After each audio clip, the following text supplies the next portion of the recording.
एकीकडे आपल्याला 5 ट्रिलियनची इकॉनॉमी बनवायची आहे, देशाला विकसित देशांच्या यादीत न्यायचं आहे, श्रीमंत देशाच्या यादीत न्यायचं असं सांगितलं जात आहे. पण हे होत असताना किंवा मुठभरांचे हात बळकट करण्याचं काम आजची इथली व्यवस्था करत आहे. याला लोकशाही असं म्हणता येत नाही. आज भांडवलशाहीला धार्जिनी असणारी अशी हुकुमशाही देशामध्ये निर्माण होत आहे. एकीकडे आपण अर्थव्यवस्थेमध्ये वरच्या क्रमांकावर जात असताना मानवी विकास निर्देशांकातलं आपलं जर स्थान पाहिलं तर अर्थव्यवस्थेत 6व्या क्रमांकावर आणि मानवी विकास निर्देशांकामध्ये 132व्या क्रमांकावर आपण आहोत. ही लाजिरवाणी बाब आहे. हॅपीनेस इंडेक्स इथले नागरिक किती सुरक्षित आहेत यावरून ठरत असतो आनंदाचा निर्देशांक. ज्या देशातले नागरिक आनंदी असतात ती राज्यव्यवस्था खऱ्या अर्थाने अतिशय चांगलं काम करत असते, कारण आपण आपल्यासाठी ती निवडलेली असते. आपल्या हॅपीनेस इंडेक्समध्ये 126वा क्रमांक लागतो. प्रेस फ्रीडम इंडेक्स सरांनी आता उल्लेख केला, त्यामध्ये आपला मागच्या वर्षी 150वा क्रमांक होता, आता 161वा क्रमांक आहे. हे जर इंडेक्स आपण या ठिकाणी पाहिले जागतिक पातळीवर भारताचं स्थान काय आहे तर मित्रांनो, माध्यमांमधून मांडली जाणारी वास्तवता आणि ते सत्य नागडं या ठिकाणी होतं आणि त्याचं वास्तव रूप या ठिकाणी समोर येतं. आणि म्हणून आजच्या या संपूर्ण व्यवस्थेमध्ये जे चित्र निर्माण केलं जात आहे, ज्यामध्ये सभ्यपणाचा विकासाचा बुरखा या ठिकाणी पांघरला जात आहे, परंतु सत्य काहीतरी वेगळंच आहे. आणि मान्यवर अभ्यासकांच्या माध्यमातून ज्यांचा अनुभव राजकीय व्यवस्थेशी अतिशय दांडगा आहे, आपल्या सर्वांना ज्ञात असेल जादूटोणा विरोधी कायदा मंजूर करत असताना तो सर्व पक्षांच्या सहमतीने मंजूर करण्यासाठी सर्व पक्षांच्या आमदारांना मंत्र्यांना कन्व्हिन्स करणे, संपूर्ण पक्षाच्या सरकाराशी किंवा मंत्र्यांशी जुळवून घेणे आणि त्या माध्यमातून बहुमताने जगातील असा एकमेव कायदा या ठिकाणी मंजूर करून घेण्याचं कार्य ज्या आदरणीय श्याम मानव सरांनी या ठिकाणी केलं. मित्रांनो, देशामध्ये जेव्हा जेव्हा अशी गंभीर परिस्थिती आली तेव्हा तेव्हा सरांनी भूमिका घेतलेली आहे. तरुण शांती सेनेमध्ये 1975 पासून जयप्रकाश नारायणांसोबत त्यांनी काम केलं आणि त्यावेळेस 10 महिने तुरुंगवास भोगला. आणि आजही ही वेळ आल्यानंतर सरांनी भूमिका घेतलेली आहे. आपण निश्चितपणे त्यांच्या माध्यमातून आजचं वास्तव स्वरूप काय आहे हे समजून घेऊ. मी आपल्या आणि वक्त्यांमध्ये अधिक वेळ न घेता आजच्या कार्यक्रमाचे प्रमुख मार्गदर्शक हे आदरणीय श्याम मानव सर. आजच्या कार्यक्रमाचे अध्यक्ष ॲडव्होकेट गोविंदजी भेंडारकर, विचारपीठावर बसलेले माझे सहकारी सुरेशजी झुरमुरे, डॉक्टर देवीदासजी जगनाडे, अशोकजी रामटेके, डॉक्टर देवेश कांबळेजी, प्रेमलाल मेश्राम, माझे सगळे सहकारी प्रशांत सपाटे, छायाताई सावरकर, दिलीप सावरकर, सुहास बोकडे, भगवान खराते, योगेश चव्हाण, अरविंद सवाई, राजेश वानखेडे, राजू नाईक, शशिकांत लाखे, प्राध्यापक बालाजी दमकोंडाबा, सुजित खोजरे, केशव डेंगे, रमेश नाईक आणि या ठिकाणी उपस्थित असणाऱ्या स्त्री पुरुष नागरिकांनो आणि सळसळत्या रक्ताच्या, जिवंत हृदयाच्या, शाबूत डोक्याच्या माझ्या तरुण मित्रांनो, मैत्रिणींनो, लोकशाही पुढील आव्हाने या विषयावरच्या एका व्याख्यानाकरता आपण सगळे लोक एकत्र जमलो आहोत. आता बरोबर 7:36 झालेली आहे, 37 मिनिटं झालेली आहेत. किमान मी 2 तास बोलणार आहे. माझ्या सुरुवातीला मला 2 सूचना आहेत. आपल्या सगळ्यांजवळ मोबाईल आहे, त्याबद्दल तुमचं मनापासून अभिनंदन. पण आज या मोबाईलला आपला नोकर बनवा. पुढचे 2-2.25 तास जो काही कालावधी आहे तोपर्यंत फोन आला तरी उचलू नका, SMS ने उत्तर द्या. मला पिनड्रॉप सायलेन्सची सवय आहे, ती तुम्हाला नीट कल्पना आहे. आणि कितीही मोठी सभा असली तरी या पद्धतीनं तो आजपर्यंत मला मिळत आलेला आहे. त्यामुळे मित्रांनो, आपल्यापैकी एखाद्या माणसाची ही अडचण असेल की त्याला मधून मधून उठावं लागतं, बाजूला जावं लागतं, तर त्या माणसाने कृपया अशी कोपऱ्यामधली सीट पकडावी जेणेकरून तो उठल्यामुळे इतरांना डिस्टर्ब होणार नाही, ही आपण एक काळजी घ्या. तसंही आपल्या सरकारचं बंधन आहे, 10 नंतर कार्यक्रम चालू शकत नाही, त्यामुळे वेळेच्या आधी आपला कार्यक्रम संपलेला असेल. आजचा आपला जो विषय आहे, लोकशाही पुढील आव्हाने, हा विषय इतकं गंभीर वळण घेईल याची मला कल्पना नव्हती. मी जेव्हा जेव्हा भारतभर हिंडत असे, दिल्लीमध्ये जात असे, सगळ्या पत्रकारांना सांगत असे, महाराष्ट्र फार वेगळा आहे. फुले शाहू आंबेडकरांचा हा महाराष्ट्र आहे, शिवाजी महाराजांचा हा महाराष्ट्र आहे, संत ज्ञानदेव संत तुकारामांपासून चालत आलेल्या वारकरी संप्रदायाचा, संत तुकारामांचा, गाडगे महाराजांचा, तुकडोजी महाराजांचा हा महाराष्ट्र आहे. आमच्या महाराष्ट्रामध्ये असं घडणं शक्य नाही असं मी फार ठमकावून सांगत असे. आणि आज आपल्या महाराष्ट्रामध्ये जे घडतंय ते इतकं अनाकलनीय आहे की हा कोणता महाराष्ट्र आहे हेच कळत नाही. आपल्या देशामध्ये लोकशाही अजून शिल्लक आहे काही अंशी, विचार स्वातंत्र्य आणि बोलण्याचं स्वातंत्र्य अजून कायदेशीररित्या थांबवलं गेलेलं नाही. लवकरच निवडणुका होणार आहेत आणि निवडणुकीमध्ये जे पक्ष असतील, सत्तास्थानी असतील किंवा विरोधामध्ये असतील, त्यांच्या विरुद्ध टीका करण्याचा, सभ्य भाषेत टीका करण्याचा प्रत्येक नागरिकाला अधिकार आहे. असं असताना पुण्यामध्ये एक नवे आयुक्त बदलून जातात, जे पूर्वी नागपूरला होते. हे आयुक्त कोण? धीरेंद्र कृष्ण महाराज. या महाराजानं नागपूरमध्ये दोन्ही कायद्यांचं उघडपणे उल्लंघन केलं. Drugs and magic remedies act 1954 साधा कायदा आहे की एखाद्या माणसाला जर डॉक्टरची डिग्री नसेल आणि तरी तो रोगांचं निदान करत असेल किंवा रोग दुरुस्तीचा दावा करत असेल तर हा कायदेशीररित्या गुन्हा आहे. आणि हा केंद्राचा कायदा कॉग्निजिबल असल्यामुळं FIR दाखल करावा लागतो आणि अटक तात्पुरती का होईना करावीच लागते. दुसरा कायदा महाराष्ट्राचा जादूटोणा विरोधी कायदा. त्या कायद्यामधला प्रत्येक शब्द मी फायनल केलेला आहे. सगळ्या विरोधी पक्षाच्या नेत्यांना, मुख्यमंत्र्यांना, कॅबिनेट मंत्रिमंडळातल्या सदस्यांना, उपमुख्यमंत्र्यांना त्यातले बारकावे त्यांच्यापर्यंत पोहोचवलेत. आणि म्हणून 2013च्या डिसेंबरमध्ये दोन्ही सभागृहांमध्ये तो एकमताने संमत झाला. बहुमताने नाही, एकमताने संमत झाला. पुढे या कायद्याच्या प्रचार प्रसाराची एक समिती गठीत झाली. त्याचा मी सहअध्यक्ष आहे. त्या नात्याने संपूर्ण महाराष्ट्रामधल्या 35 जिल्ह्यांमधल्या पोलिसांचं, पोलीस अधिकाऱ्यांचं ट्रेनिंग घेतलं. 7 तास हे ट्रेनिंग चालायचं. त्यांना मी या कायद्यातले सगळे बारकावे समजावून सांगायचो. आणि धीरेंद्र कृष्ण महाराजाच्या दिव्य दरबारामध्ये तो डायरेक्टली म्हणतो, आपको जादूटोना किया है, टोटका किया है, आपकी जो नजदीकी रिश्तेदार है, आपकी काकी है, उसने किया है. आणि आपल्या जादूटोणा विरोधी कायद्यामध्ये एखाद्या व्यक्तीवर तू जादूटोणा करतो असं म्हणणं इटसेल्फ कायद्याने गुन्हा आहे. मिनिमम शिक्षा 6 महिन्यापासून 7 वर्ष कारावासाची आहे. मी स्वतः या कमिटीच्या लेटर हेडवर सही करून तक्रार केली. अमितेश कुमार पुण्याचे आत्ताचे आयुक्त आणि त्यावेळेसचे नागपूरचे आयुक्त यांना दोन्ही कायद्यांच्या कॉपीज दिल्यात. ज्या एसीपींकडे ही जबाबदारी असते त्यांना त्यातले सगळे बारकावे समजावून सांगितले. महिनाभर काहीच ऍक्शन घेतली नाही. 2 दिवस आधी धीरेंद्र कृष्ण महाराज नागपुरातनं पळून गेला असं नागपूरच्याच पत्रकारांनी जाहीर केलं. आणि त्यानंतर अमितेश कुमार जाहीर करतात सगळ्या पत्रकारांपुढे की आम्ही याचा अतिशय सखोल अभ्यास केलेला आहे आणि दोन्ही कायदे लागू होत नाहीत. हे बोलताना ते बोललेत की याला अंधश्रद्धा निर्मूलन कायदा लागू होत नाही. अंधश्रद्धा निर्मूलन हा शब्दच कुठे नाही आहे, तो जादूटोणा विरोधी कायदा. मी स्वतः ही प्रत त्यांच्या हातामध्ये दिलेली आहे. दुसरं ते म्हणाले ड्रग्ज अँड कॉस्मेटिक ऍक्ट लागू होत नाही. ड्रग्ज अँड कॉस्मेटिक ऍक्ट हा कायदा आहे drugs and magic remedies act 1954. एका IPS अधिकाऱ्याला या 2 कायद्यांमधला फरक कळत नाही. मग IPS झाले कसे ते? आणि IPS मध्ये कोणी ढकललं जात नाही, चुकून पास केलं जात नाही. म्हणजे त्यांना माहीत असून दिशाभूल होईल या पद्धतीची वक्तव्य करून त्यांनी धीरेंद्र कृष्ण महाराजांवर ऍक्शन घेतली नाही. हेच अधिकारी आता पुण्यात गेले. पुण्यात गेल्यानंतर त्यांनी सगळ्यात पहिले स्वतःचं कर्तृत्व सिद्ध करण्यासाठी पुण्यातल्या सगळ्या बदमाश लोकांचे 2दा त्यांची धिंड काढली. पुण्यातल्या सगळ्या वृत्तपत्रांनी, टीव्ही माध्यमांनी त्या गोष्टीचं कौतुक केलं की हा माणूस सगळ्या गुंडांना बटणीवर आणणार आहे. आणि या देशामध्ये 35 वर्षांपासून मांडणी करणारे निखिल वागळे, चौधरी आणि असीम सरोदे हे 3 कार्यकर्ते आपली मांडणी करतायत.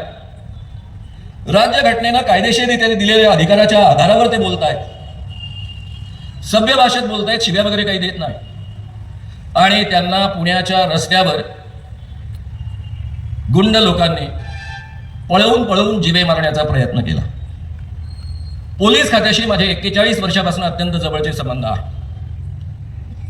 पोलिसांनी ठरवलं तर या देशामध्ये कोणाची हिंमत नाही या पद्धतीनं वागण्याची. पोलिसांच्या संमतीशिवाय या पद्धतीनं पुण्यातल्या रस्त्यामध्ये गाडी फोडणं, जीव घेण्याचा प्रयत्न करणं म्हणजे मध्ये कोणाला पडावं लागलं? शरद पवारांच्या राष्ट्रवादी कार्यकर्त्यांना मध्ये पडावं लागलं. शिवसेनेच्या बाळासाहेब ठाकरे, उद्धव ठाकरे या पक्षाच्या लोकांना मध्ये पडावं लागलं.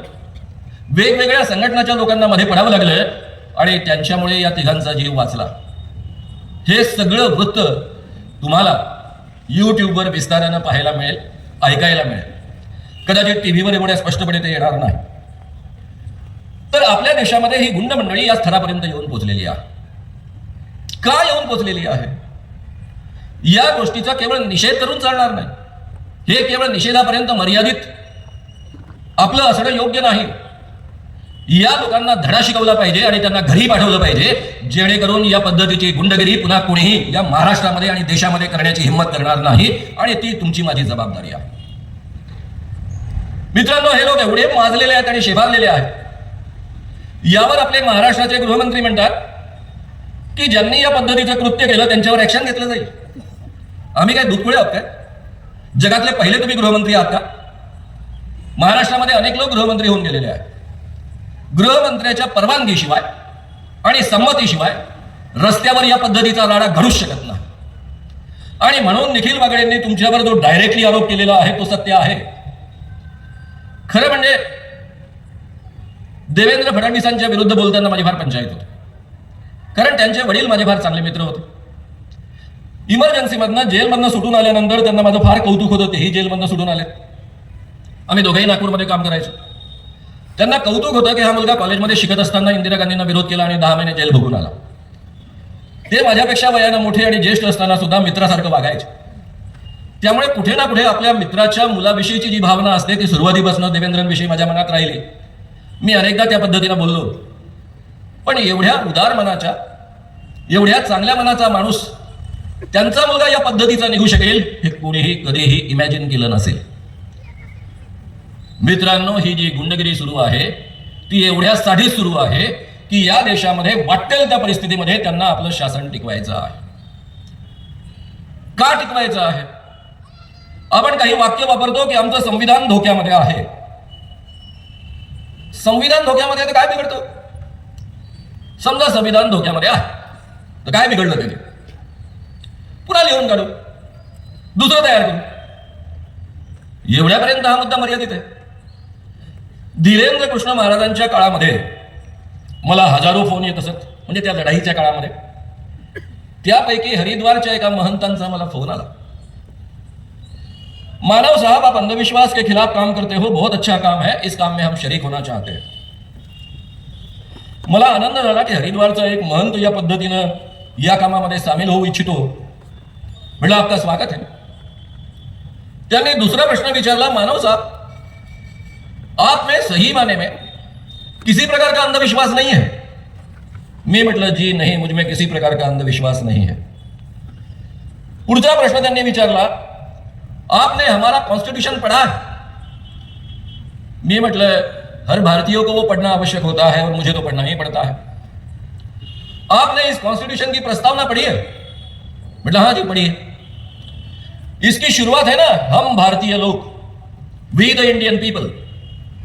जी हाँ, इसका मतलब यही हुआ ना कि हम भारतीय लोगों ने मिलकर ये कॉन्स्टिट्यूशन लिखी है और अपने आप को समर्पित की है. मतलब जी बिल्कुल बराबर है आपका कहना. बोले मानव साहब आप तब वहां पर थे? मैंने बोला मैं कैसे रह सकता हूं. पंडित जवाहरलाल नेहरू जी ने, बंद करा कोणाचं आहे, सगळ्यांचे मोबाईल कृपया ऑफ करा. तुझाच आहे का?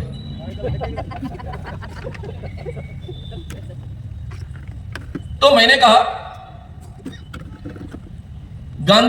पंडित जवाहरलाल नेहरू जी ने 22 जनवरी 1947 में ये जो प्रस्तावना लिखी वो मान्य हो गई थी और हमारे देश को स्वतंत्रता मिली है 15 अगस्त को. तब तो मैं हो ही नहीं सकता था. मेरा जन्म 51 साल का है. फिर बोले मानव साहब अगर आप वहां पर नहीं थे, इसके बावजूद आप मानते हो कि हम भारतीयों ने ये कॉन्स्टिट्यूशन लिखी है और अपने आप को समर्पित की है, ये आपका सबसे बड़ा अंधविश्वास नहीं है क्या? काय मस्त प्रश्न विचारला. बट जी बिल्कुल आपकी बात सही है, क्योंकि ये जो कॉन्स्टिट्यूशन है, जो बाबा साहब की कॉन्स्टिट्यूशन करके हम पहचानते हैं, ये कॉन्स्टिट्यूशन हम सामान्य लोगों के लिए लिखी गई है और हम आम जनता ने अपने आप को उसको समर्पित किया है. आप जैसे जो लोग हैं जो ब्रह्मा के मुख से जन्म लेते हैं, आसमान से नीचे टपकते हैं, उनके लिए यह कॉन्स्टिट्यूशन नहीं है। आपकी कॉन्स्टिट्यूशन मनुस्मृति है, और यह मनुस्मृति जो आपकी कॉन्स्टिट्यूशन थी, जो इस देश में 2200-2300 साल तक चलते आई है, उसको गाड़कर निर्माण की गई ये हमारी कॉन्स्टिट्यूशन है। मित्रांनो, हा मुद्दा नीट समजून घ्या।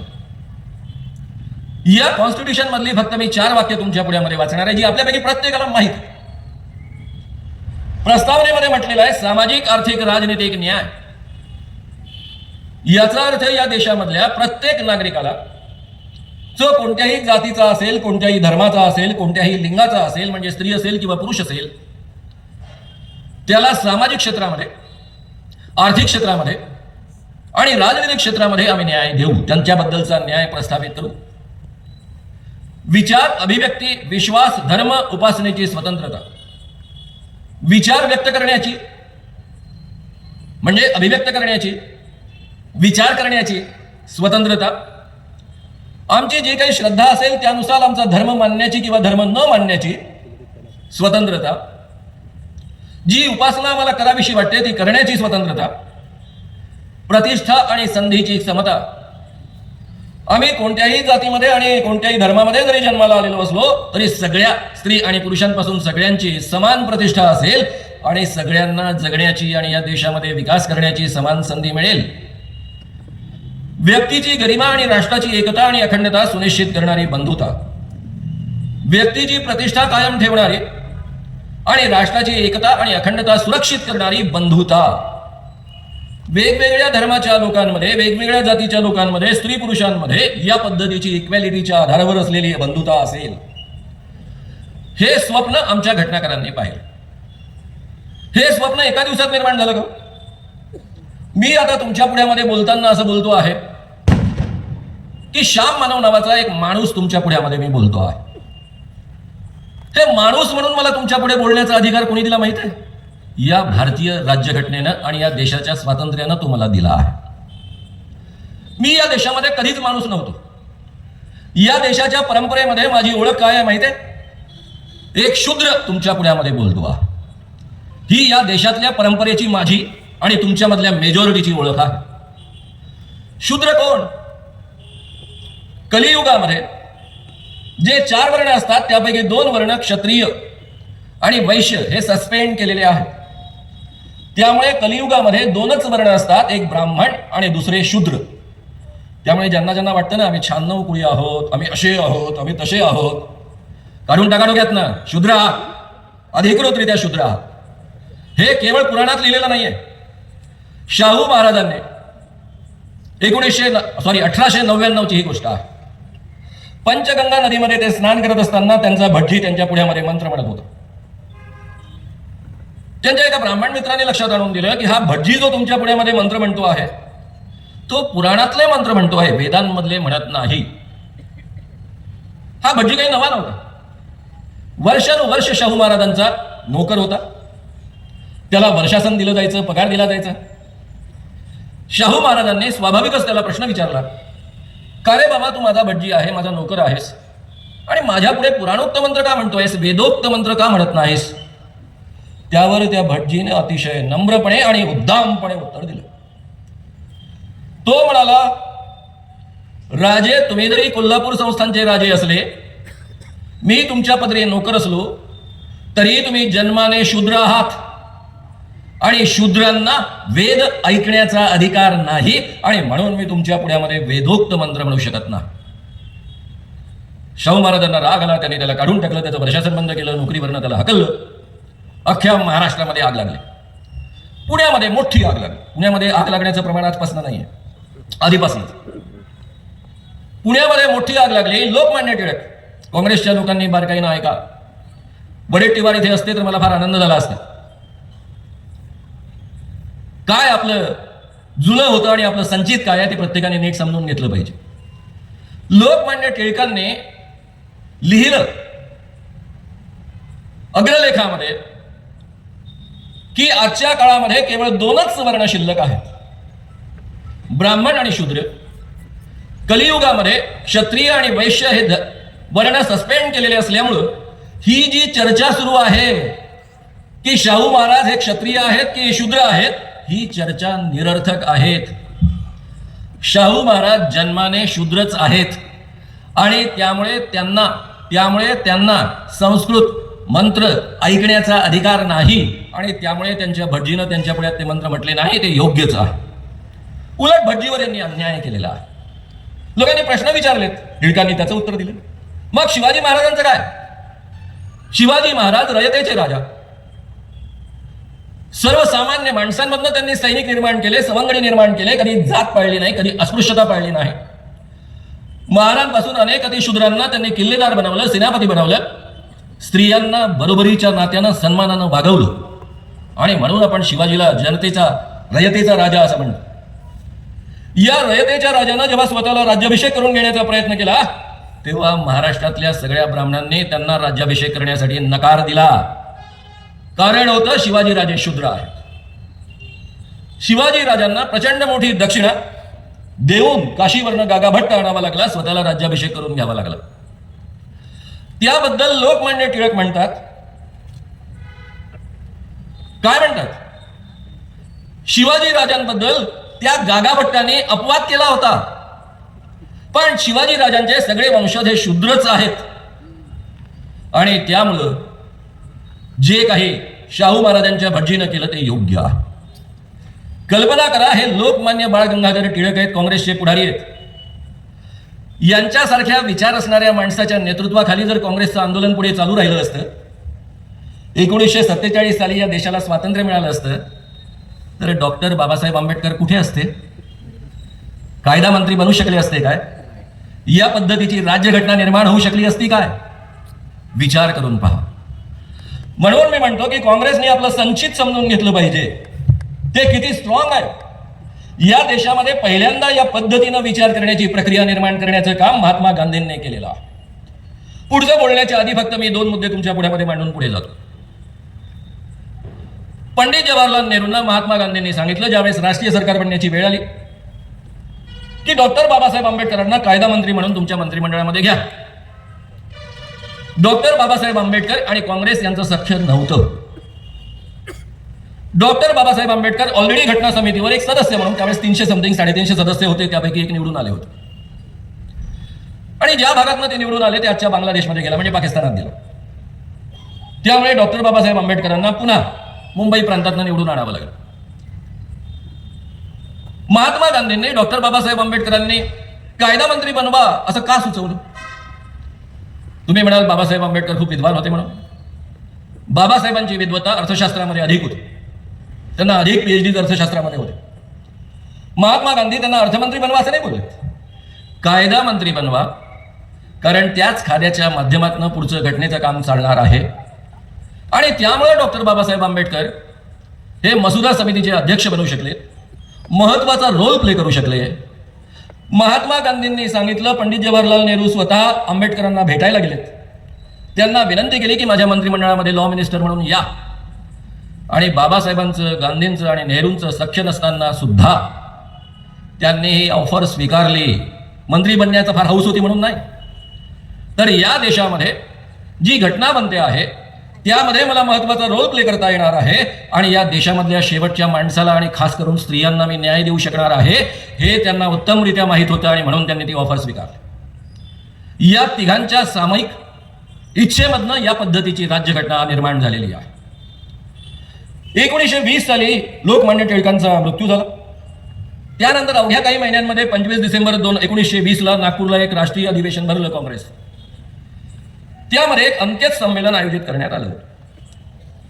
त्यामध्ये महात्मा गांधी बोलताना असं बोलतात, मी मुद्दाम ऐकवतोय कारण आधी मला टिळक ऐकवले, त्यामुळे मला गांधी ऐकवण्याचा भाग आहे. या काँग्रेसच्या अधिवेशनामध्ये गांधी म्हणतात, मैं खुद एक हिंदू हूं और मैं रूढ़िवादी होने का दावा करता हूं. मैं एक सनातनी हिंदू हूं. छुआछूत की प्रथा एक पाप है और इसे खत्म किया जाना चाहिए. मैं इस पाप को मिटाना अपने कर्तव्य के रूप में देखता हूं. मैं खुद को हिंदू कहने में भी शर्म महसूस करता हूं. ही जी स्पृश्य अस्पृश्यतेची प्रथा आहे ती मिटवणं हे माझं कर्तव्य आहे आणि ती माझ्या धर्मात आहे, म्हणून मला मी हिंदू आहे असं म्हणण्याची लाज वाटते. एका बाजूने म्हणतात मी सनातनी हिंदू आहे, दुसऱ्या बाजूने म्हणतात मला लाज वाटते. जाति के आधार पर भेदभाव करता है वह सनातनी हिंदू नहीं हो सकता है. मित्रांनो, महात्मा गांधी नेतृत्व स्वीकारत होते तोपर्यंत काँग्रेसमध्ये उच्चभ्रू लोकांचं वर्चस्व होतं. अजून महात्मा गांधींच्या हातामध्ये नेतृत्व आलेलं नव्हतं. आणि पहिल्याच अधिवेशनामध्ये टिळकांनंतरच्या ते छुवाछूतच्या प्रश्नाला हात लावत आहे, सुधारणेच्या गोष्टी करत आहे. 1920 नंतर जे काही वळण काँग्रेसच्या सगळ्या आंदोलनाने घेतलं त्यामध्ये समतेचं बीज, स्वातंत्र्याचं बीज, अहिंसेचं बीज, बंधुभावाचं बीज प्रयत्नपूर्वक रोवण्यात आलं. सगळ्या धर्माच्या, जाती धर्माच्या स्पृश्य आणि अस्पृश्य लोकांना चळवळीमध्ये इक्वल लेव्हलवर सहभागी करून घेण्यात आलं. ख्रिश्चनांना, मुस्लिमांना सुद्धा बरोबरीच्या नात्यानं त्यामध्ये सहभागी करून घेण्यात आलं. त्यातून काँग्रेसच्या या सगळ्या प्रयत्नातनं या 3 मूल्यांची बीजं आपल्या देशामध्ये रोवल्या गेलीत. 1920 ते 1947 या पद्धतीनं ही आंदोलनं चालत राहिली. आणि म्हणून मित्रांनो, या 4 मूल्यांच्या आधारावर तुम्हाला, मला, सर्वसामान्य माणसाला न्याय देणारी, प्रतिष्ठा देणारी एक राज्यघटना निर्माण होऊ शकली. या देशामध्ये कधीच समता नव्हती. मी मनुस्मृतीमधले काही उल्लेख तुमच्या पुढ्यामध्ये करणार आहे, त्यावेळेस तुमच्या लक्षात येईल.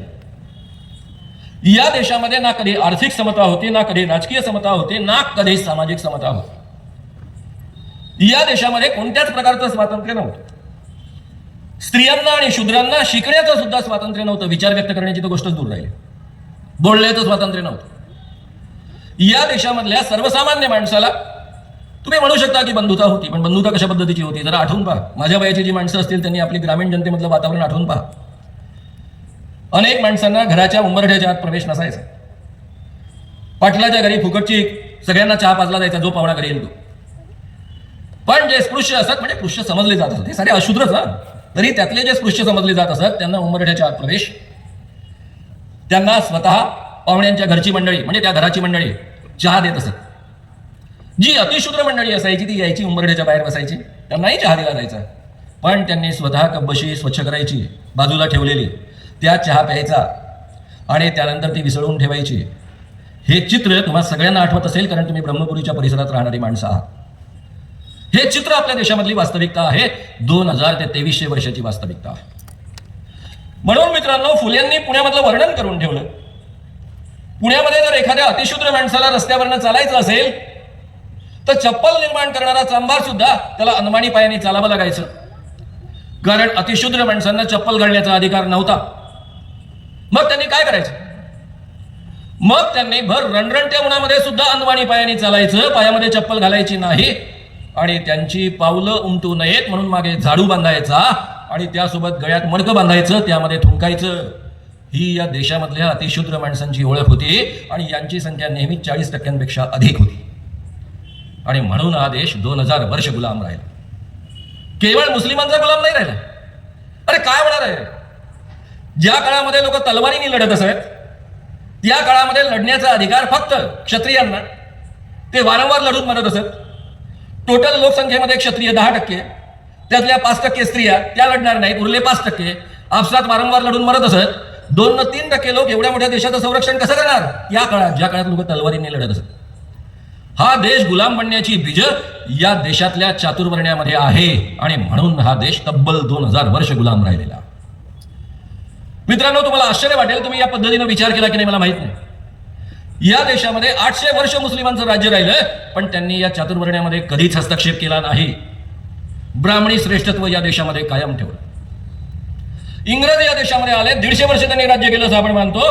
त्यांनी या चातुर्वर्ण्यामध्ये कधीच हस्तक्षेप केला नाही. तुम्ही म्हणाला हो अनेक सुधारणा झाल्या ना. हो, त्यांनी काय केलं? त्यांना लाज होती, शेवटी ते लंडन आणि ब्रिटनचे लोक होते. त्यामुळे एखादा राजा राममोहन रॉय पुढे येतोय, चळवळी करतो आहे, या देशामधली सतीप्रथा बंद करण्याचा प्रयत्न करतोय, तर मग त्याला ते सपोर्ट करायचे. पण स्वतःहून इंग्रजांनी असा एकही कायदा केला नाही की ज्यामध्ये चातुर्वर्ण्याला नख लागेल. ही या देशामधली वस्तुस्थिती आहे. हे जर आपण समजून घेणार नाही तर आपल्याला डॉक्टर बाबासाहेब आंबेडकरांनी दिलेल्या घटनेचं महत्वच कळणार नाही. स्वातंत्र्य, बंधुता, समता, न्याय, बस 4 मूल्य. त्याचा अर्थ कळतो का आपल्याला? या देशामध्ये जे शूद्र माणसं आहेत त्यांना कधीच न्याय मिळायचा नाही. न्याय फक्त उच्च वर्णात जन्मलेल्या लोकांना असायचा. या देशामध्ये मनुस्मृती 2300 वर्षापूर्वी साधारणतः निर्माण झाली असं मानलं जातं. विलियम जोन्स नावाच्या सरकारी अधिकाऱ्याने, इंग्रज अधिकाऱ्याने त्याचं भाषांतर केलं. मुस्लिमांचे कायदे करण्यासाठी हदीस असते, शरीयत असते, मग हिंदूंचे कायदे करण्यासाठी काय बा? काशीच्या पंडितांनी त्यांना सांगितलं मनुस्मृती, आणि म्हणून त्यांनी मनुस्मृतीच्या आधारावर कायदे करण्याचा प्रयत्न केला. ही जी मनुस्मृती आहे, ज्याच्या आधारावर या देशामध्ये 2200-2300 वर्ष समाज चालत होता, त्यामधले फक्त 2-4 मुद्दे मी तुमच्या पुढ्यामध्ये मांडणार आहे. ब्रह्मपुरीला नेहमीच मोठ्या संख्येने लोक ऐकायला येतात. त्यामध्ये स्त्रियांची संख्या अधिक असते, म्हणून मी त्यांचं जाहीररित्या अभिनंदन करतो आहे. आणि स्त्रिया एवढ्या संख्येनं येऊ शकतात या पद्धतीचं वातावरण इथल्या पुरुषांनी निर्माण केलं, म्हणून त्यांचंही मी अभिनंदन करतो. पण मित्रांनो, ह्या ठिकाणी ह्या ज्या स्त्रिया बसलेल्या आहेत, त्यांची अवस्था 100-150 वर्षापूर्वी काय होती? या मनुस्मृतीमध्ये स्त्रीनं स्वातंत्र्य मराठी, स्त्रियांना स्वातंत्र्य नाही. लहानपणी बापानं, तरुणपणी पतीनं आणि म्हातारपणी मुलानं पाळायची ती वस्तू आहे. या पलीकडे तिला अधिकार नव्हता.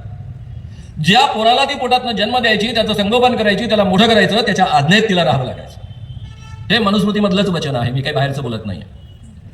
सावित्रीबाई फुले नावाची एक थोडी वेडपट बाई, आमच्यासारखी, खरं म्हणजे श्रीमंतांची पत्नी होती. ती फुलेंची पत्नी होती. त्यावेळेस ज्योतिबा फुलेंची संपत्ती टाटा इतकी होती. स्वतः शिकली, तिच्या पतीनं शिकवलं आणि मुलींची शाळा तिनं काढली. या देशामध्ये स्त्रियांना शिक्षण अलाउड नाही, धार्मिक पाप आहे. ज्यांच्या घरातल्या स्त्रिया शिकतात त्यांचे सगळे पितर नरकात जातात. आणि त्यामुळं जेव्हा सावित्रीबाई फुले आपल्या घरून निघायच्या, शाळेमध्ये शिकवायला जायच्या, त्यावेळेस पुण्यातली तथाकथित सुसंस्कृत मंडळी त्यांच्यावर कचरा फेकायची, घाण फेकायची, त्यांना कुलटा म्हणायची. कुलटा म्हणजे वेश्या. पण ही बाई डगमगली नाही. रोज बिचारी एक ॲडिशनल पातळ आपल्या थैलीत घेऊन जायची, शाळेमध्ये गेल्यानंतर नवं पातळ घालायची आणि मुलींना उत्साहानं शिकवायची.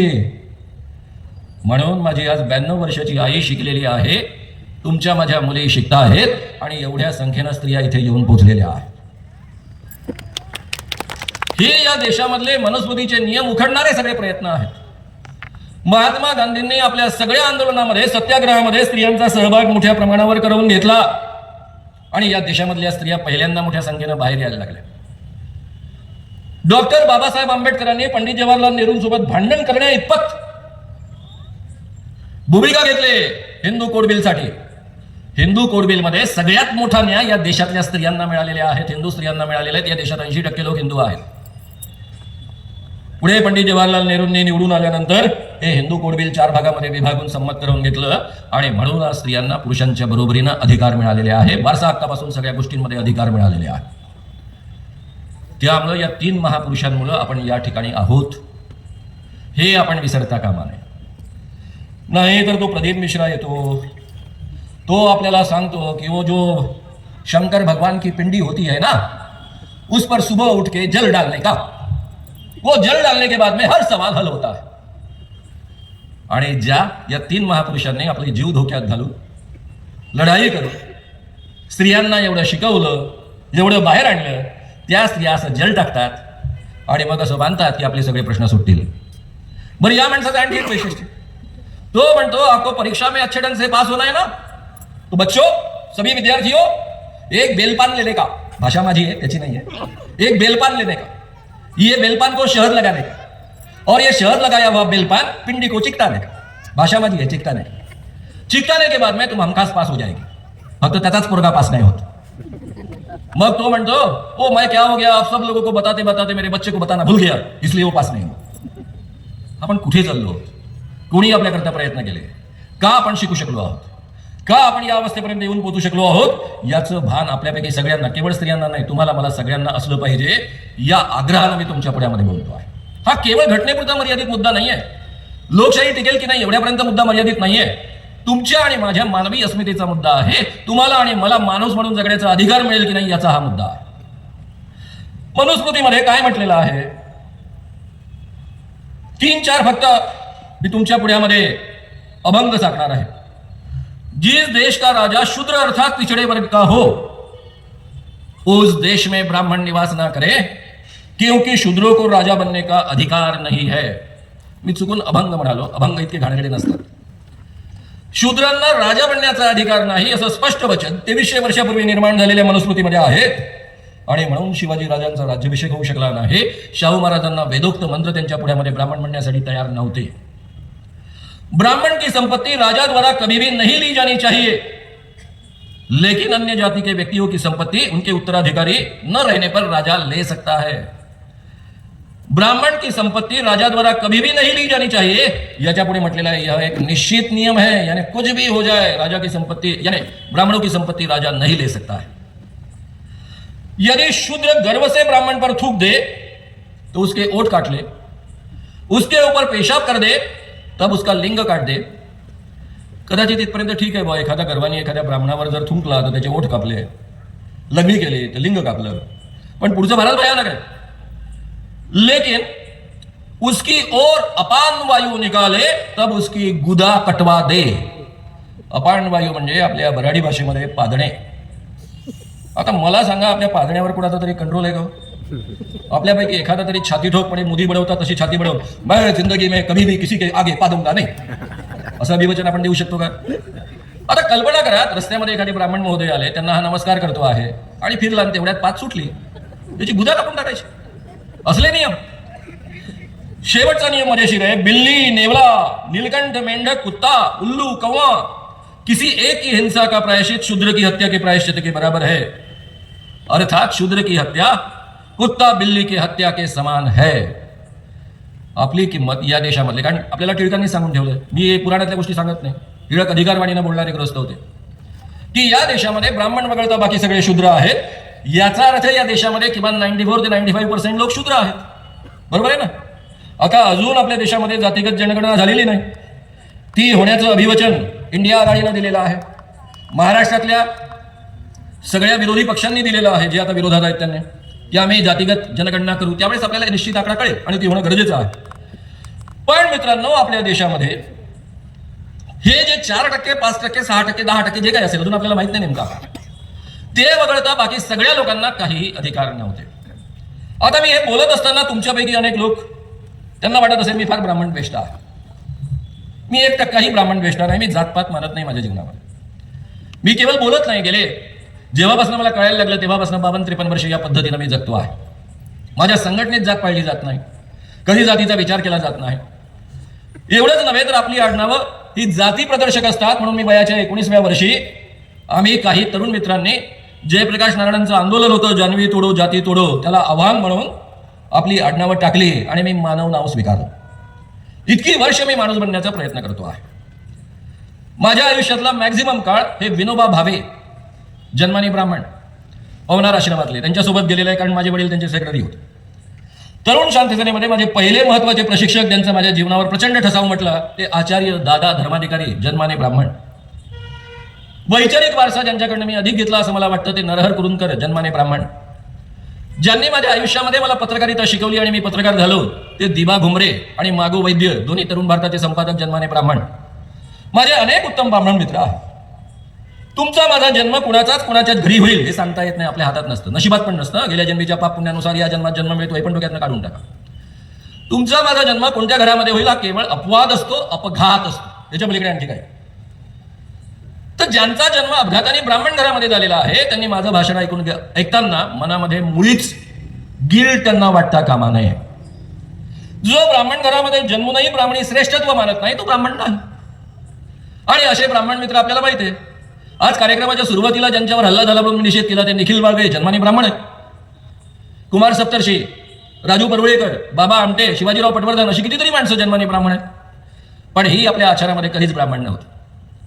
आणि त्यामुळे मी जेव्हा या ब्राह्मणाबद्दल बोलतो, त्याचा अर्थ असा की जो ब्राह्मणी श्रेष्ठत्व मानतो, इतर जन्मालेल्या माणसापेक्षा आपण श्रेष्ठ आहोत असं मानतो आणि त्या पद्धतीनं वागतो, त्याच्याबद्दल मी बोलतोय, हे कृपया लक्षात घ्या.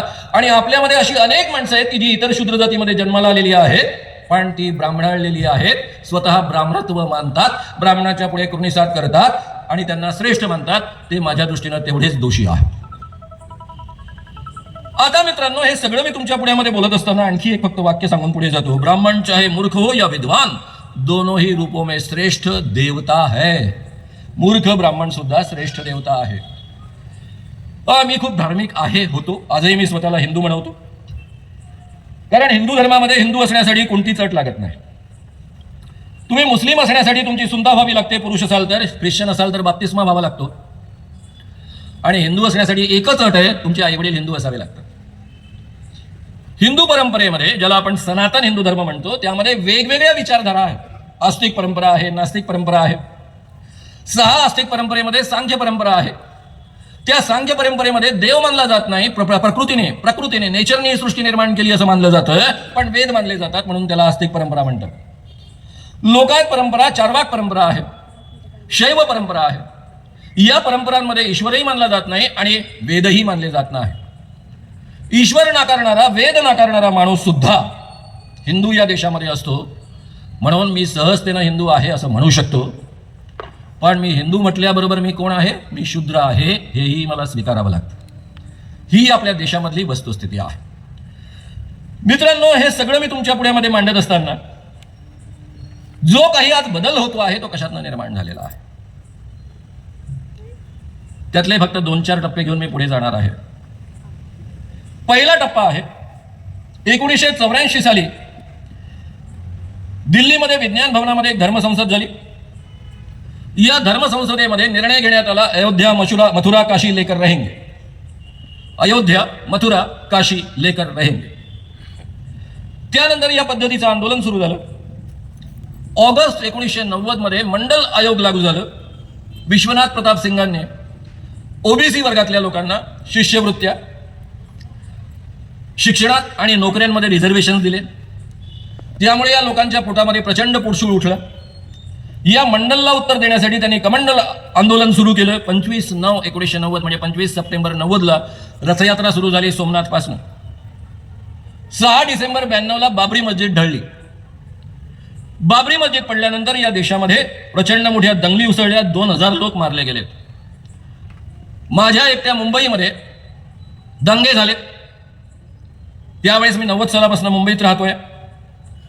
575 मुस्लिम लोक मारले गेले, 275 हिंदू मारले गेले, 50 इतर धर्मीय मारले गेले, 900 लोक मारले गेलेत. 50 दिवस हे दंगे सुरू होते. संपूर्ण मुंबई असुरक्षित होती 50 दिवस. मी त्यावेळेस नालासोपाराला राहायचो.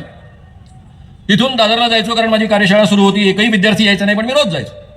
आणि फक्त रेल्वे लाईन सुरक्षित होती कारण त्याचे DIG सुधाकर सुराटकर नावाचे एक IPS अधिकारी होते. आणि त्यांनी एकाही माणसाला संपूर्ण 50 दिवसामध्ये दंगे उसळल्यानंतर चाकू लागू दिलेला नव्हता. इतकं सुंदर काम पोलिसांनी आणि त्यांनी केलेलं होतं. मुंबईचे दंगे आटोक्यात येत नाही म्हणून संरक्षण मंत्री असलेले शरद पवार यांना महाराष्ट्रामध्ये मुख्यमंत्री म्हणून पाठवलं. आपल्यापैकी अनेक लोक शरद पवारांविषयी फार काही बोलत असतात आणि आम्ही पत्रकार लोक तर काही बरळत असतो. या माणसाचं प्रशासनावरची पकड आणि शासन कौशल्य याची आपल्याला माहिती नसते. शरद पवार महाराष्ट्रात मुख्यमंत्री म्हणून आले आणि 72 तासांमध्ये त्यांनी संपूर्ण दंगे आटोक्यात आणलेत. हे या माणसाचं वैशिष्ट्य आहे. याला प्रतिक्रिया म्हणून बॉम्बस्फोट झालेत. मुंबईमध्ये जे बॉम्बस्फोट झाले त्यामध्ये जवळपास 1400 लोक जखमी झाले. 257 लोक जीवे मारले गेलेत. 2002 मध्ये गुजरातमध्ये दंगे झालेत. गुजरातमधल्या दंग्यांमध्ये 2000 लोक मारले गेलेत. प्रेतांचा खच या देशामध्ये निर्माण करून BJPच्या सत्तानाचा सूर्य चढत गेलेला आहे, हे कधीही विसरू नका. प्रेतांच्या ढिगाऱ्यावर यांनी आपली सत्ता निर्माण केलेली आहे. त्यामुळे या लोकांना, काही पत्रकारांना, वकिलांना, सामाजिक क्षेत्रामध्ये काम करणाऱ्या विश्वंभर चौधरी सारख्यांना रस्त्यामध्ये मारून टाकणं कधीही चुकीचं वाटत नाही. माणसं मारूनच ही माणसं सत्तेवर आलेली आहे. आतापर्यंत आपल्यापैकी अनेकांनी हे माफ केलं. यांच्या अनेक धर्मसंसदा भरतात. हरिद्वारला भरली, रायपूरला भरली, अलीगडला भरली. त्यांच्यामधला साधू स्वामी प्रबोधानंद म्हणतो, हमारा हिंदू राष्ट्र बनेगा तो ना नेता रहेगा ना IAS IPS अधिकारी रहेंगे. ऐका, IPS अधिकारी इथे असतील तर अशा पद्धतीचं हिंदू राष्ट्र हे आणू इच्छितात. कारण यांना असल्या नोकऱ्यांची गरजच नाही ना, जे बुद्धीच्या भरोश्यावर येतात. त्यात अनेक शूद्र पण असू शकतात. आमचे असतील की लोक. या देशामध्ये नेत्यांची गरज नाही, कारण हिंदू राष्ट्र असेल. पुढे ते म्हणतात, हिंदू रहेगा तो गाय, मठ, साधू, संत रहेंगे. म्हणजे या देशामधल्या तुमच्या माझ्यासारख्या 80% शूद्रांचं काम काय आहे? साधूला जिवंत ठेवणं, त्यांचे मठ जिवंत ठेवणं आणि गायी जिवंत ठेवणं. हे आपल्या आयुष्याचं प्रयोजन आहे. तसंही मनुस्मृतीमध्ये सांगितलेलं आहे की ब्राह्मणों की सेवा करना यही शूद्रों का कर्तव्य है. अगर वे करेंगे तो ही आगे चलकर उनको मोक्ष प्राप्त होगा. तर मित्रांनो, यातला एक कालीचरण नावाचा महाराज आहे. तो म्हणतो गोडसेने अच्छा किया, हरामी महात्मा गांधी को मार डाला, उसने देश को बर्बाद किया. सनातन संस्था नावाची एक संस्था आहे, नावच तिथं सनातन आहे. 4 लोकांचे मर्डर्स या संस्थेच्या नावावर जमा आहेत. डॉक्टर नरेंद्र दाभोळकर, गोविंदजी पानसरे, 2 महाराष्ट्रातले, 2 कर्नाटकामधले, कलबुर्गी आणि गौरी लंकेश. ही सनातन संस्था म्हणते महात्मा गांधीच्या आत्म्यामध्ये सैतानाने प्रवेश केला आणि त्या माध्यमातून हा देश बर्बाद केला. गांधींनी हा देश का बर्बाद केला? कारण या देशातली चातुर्वर्ण व्यवस्था मोडीत काढणारी मूल्य त्यांनी 1920 सालापासून या देशामध्ये रोवायला प्रयत्न केला आणि ब्राह्मणी वर्चस्वाला शह दिला आणि म्हणून त्यांचा गांधी नंबर 1 चा शत्रू आहे आणि त्यांना त्यांचा मर्डर करावा लागतो. मित्रांनो, आणखी यांचे काही महान लोक आहेत. त्यापैकी मला वाटतं एकाचं नाव तुम्हाला चांगलं माहित आहे, संभाजी भिडे. यांचं वक्तव्य अतिशय प्रसिद्ध आहे. माझ्या बगीचाचे आंबे खा म्हणजे तुम्हाला हमखास मुलगा होईल. आता मुलं आणि मुली कशा होतात? स्त्रीचं अंडबीज त्यामध्ये XX क्रोमोझोम्स असतात, पुरुषाचा शुक्रजंतू त्यामध्ये X आणि Y क्रोमोझोम्स असतात. XX एकत्र आले तर स्त्रीचा गर्भ थांबतो, XY क्रोमोझोम्स एकत्र आले तर पुरुषाचा गर्भ थांबतो. संभाजी भिडेच्या बगीचातले आंबे खाल्ले की हमखास मुलगा होतो. याचा अर्थ यांच्या आंब्यामध्ये Y क्रोमोझोम्स असतात. एवढे हे ग्रेट आहे. हे संभाजी भिडे म्हणतात पुढे, यांनी अमरावतीला हे वक्तव्य केलं, तुम्ही सगळ्यांनी पाहिलेलं असणार, ऐकलेलं असणार. महात्मा गांधी मुस्लिम मालिक की उपज है, म्हणजे महात्मा गांधींची आई एका मुस्लिम मालकासोबत वगैरे वगैरे, त्यातून गांधींचा जन्म झाला. हे लोक इतके सुसंस्कृत आहेत की इतरांच्या आयांच्या चारित्र्याची चिवडाचिवड करतात. हे लोक जेव्हा मला फोन करतात तो पहिला प्रश्न विचारतात, तुम्हारी माँ कितने मुस्लिम लोगों के साथ सोई है. ही यांची संस्कृती आहे. याच लोकांनी जिजाऊंबद्दल आणि शिवाजी राजांबद्दल जेम्स लेनच्या नावाखाली जी काही कुजबूज चालवली होती ती आपल्या महाराष्ट्राला अख्ख्या माहित आहे. याच मनोवृत्तीची लोक आहेत. एवढं आक्षेपार्ह विधान केल्यानंतर आमचे अत्यंत शांतताप्रिय, कर्तव्य दक्ष माजी मुख्यमंत्री देवेंद्रजी फडणवीस, सध्याचे गृहमंत्री आणि उपमुख्यमंत्री देवेंद्रजी फडणवीस सभागृहामध्ये म्हणतात, वो कुछ भी हो, ते काहीही असो, संभाजी भिडे आमचे पूजनीय गुरुजी आहेत. काय म्हणाल याला? कोणता शब्द वापराल तू? अशा माणसाबद्दल पूजनीय गुरुजी असा शब्द हे वापरतात. आणि निखिल वागळेंनी मोदींबद्दल आक्षेप घेतला, त्यावर उत्तर देताना हे म्हणतात की निखिल वागळेने मोदीबद्दल आक्षेप घेता कामा नये. गांधींबद्दल इतकं घाणेरड बोलल्यानंतर तुम्ही त्यांचं समर्थन करता, पूजनीय गुरुजी म्हणतात. ही तुमची संस्कृती आहे. यांची लायकी, यांची संस्कृती ओळखा आणि यांना घरचा रस्ता दाखवा, नाही तर उद्या काय करतील याची गॅरंटी नाही. मित्रांनो, हे माणसं आता खरं म्हणजे हे इतने विज्ञान विरोधी आहेत की काय बोलावं तेवढं कमीच आहे. नागपूरला इंडियन सायन्स काँग्रेस भरली होती. त्यातली मी 2 उदाहरणं गमतीनं तुम्हाला सांगणार आहे. मी स्वतः इमाने इतबारे अटेंड केली. माझी नागपूरच विद्यापीठात असल्यामुळे सगळे प्राध्यापक मित्र त्यांनी आग्रह केला की तू अटेंड केली पाहिजे. आणि मी जे काम करतो ते इमाने इतबारे करतो, त्यामुळे मॅक्झिमम सगळे पॉसिबल सेशन्स मी अटेंड केले. एक सेशन होतं आरोग्यावरच. एक आयुर्वेदाचार्य उभे राहिले आणि म्हणायला लागले, या ॲलोपॅथीमध्ये डायबिटीस तपासायचा म्हणजे केवढ्या कटकटी आहेत. पहिले शुगर म्हणजे पहिले रक्त तपासायचं, त्यात शुगरचं पर्सेंटेज अधिक असलं लक्षात आलं की दुसऱ्या दिवशी उपाशीपोटी शुगर म्हणजे रक्त तपासायचं, मग जेवण झाल्यावर रक्त तपासायचं, 3दा रक्त तपासल्यावर डायबिटीस आहे की नाही कळतं. आमचं आयुर्वेद केवढं ग्रेट आहे, परंपरेनं चालत आलेलं आहे. किती सोपं आहे. माणूसानं लघवी केली आणि त्याला मुंगळे शिवले की डायबिटीस आहे. आता तुम्ही कल्पना करा, आजकाल पोरं 5-5 वर्ष शिकून BMS होतात. 4-4.5 वर्ष असेल, 5 वर्ष असेल, जे काही असेल, कमी जास्त होऊ शकतं, कारण मला आधीची माहिती आहे, आताची माहिती नाही. हे BMS झालेले डॉक्टर मुतारीमध्ये उभे आहेत कोट घालून. कोण कुठे मुत्त, याला मुंगळे डसले काय, म्हणजे लघवीला डसले काय. बरं, मुंगळे नसेल, मुतारे आजकाल स्वच्छ असू शकतात, मग मुंगळे डब्यांमध्ये आणायचे, मुतला की लावले मुंगळे. काय बोलतो आपण, कसं बोलतो. एक आफ्रिकन सायंटिस्ट होता, त्याने ऑब्जेक्शन घेतलं. तो म्हणाला, मेरे जानकारी के अनुसार जेव्हा तुम्ही किती साखर खाल्ली काही खाल्ली तर लघवीतनं जे बाहेर येतं ते ग्लुकोज असतं आणि ग्लुकोजला तर माकोडे लागत नाहीत. त्यावर त्यांना उत्तर देता आलं नाही. या इंडियन सायन्स काँग्रेस हा गव्हर्नमेंटचा उपक्रम आहे. जगभरातले सायंटिस्ट त्याकरता येत असतात. दरवर्षी एकदा ते भरतं. मोठा इव्हेंट झाला नागपूरमध्ये. स्वागताकरता रांगोळ्या काढलेल्या होत्या. पत्रकारांनी प्रश्न विचारला, ह्या रांगोळ्या का काढल्या? किती साधं उत्तर होतं की ही आमची संस्कृती आहे, रांगोळ्या काढलं की छान वाटतं, प्रसन्न वाटतं, सौंदर्य वाढतं आणि म्हणून आम्ही रांगोळ्या काढल्या.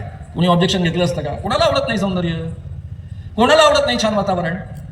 तसं नाही उत्तर दिलं. अयोग्यतेने उत्तर दिलं की या इंडियन सायन्स काँग्रेसमध्ये अतृप्त आत्म्यांचा हैदोस निर्माण होऊन त्यामध्ये विघ्न येऊ नये म्हणून आम्ही रांगोळ्या काढलेल्या आहेत. या रांगोळ्या काढल्यामुळे अतृप्त आत्मे इंडियन सायन्स काँग्रेसमध्ये शिरू शकत नाही. आणि हे लोक काय आपल्याला शिकवणार आहेत, कशा पद्धतीनं काय करणार आहेत, त्याची तुम्हाला नीट कल्पना आहे. यांचा एक बाबा, त्याच्याबद्दल मी बोलणारच आहे नंतर, पण आता मोदींवर डायरेक्टली येतो. त्याच्या आधी सत्यपाल सिंह नावाचे गृहस्थ जे आमच्या मुंबईचे पोलीस कमिशनर होते, एकदा मला त्यांना भेटण्याचा योग आला होता. मुंबईचं पोलीस कमिशनर हे पद महाराष्ट्रातलं नंबर 2चं पद आहे. पोलीस महासंचालक डीजी नंबर 1 आणि मुंबई पोलीस कमिशनर नंबर 2 हे अधिकारी पुढे मनुष्य विकासबळ राज्यमंत्री झालेत. त्यांचं म्हणणं असं आहे की डार्विनचा सिद्धांत चुकीचा आहे.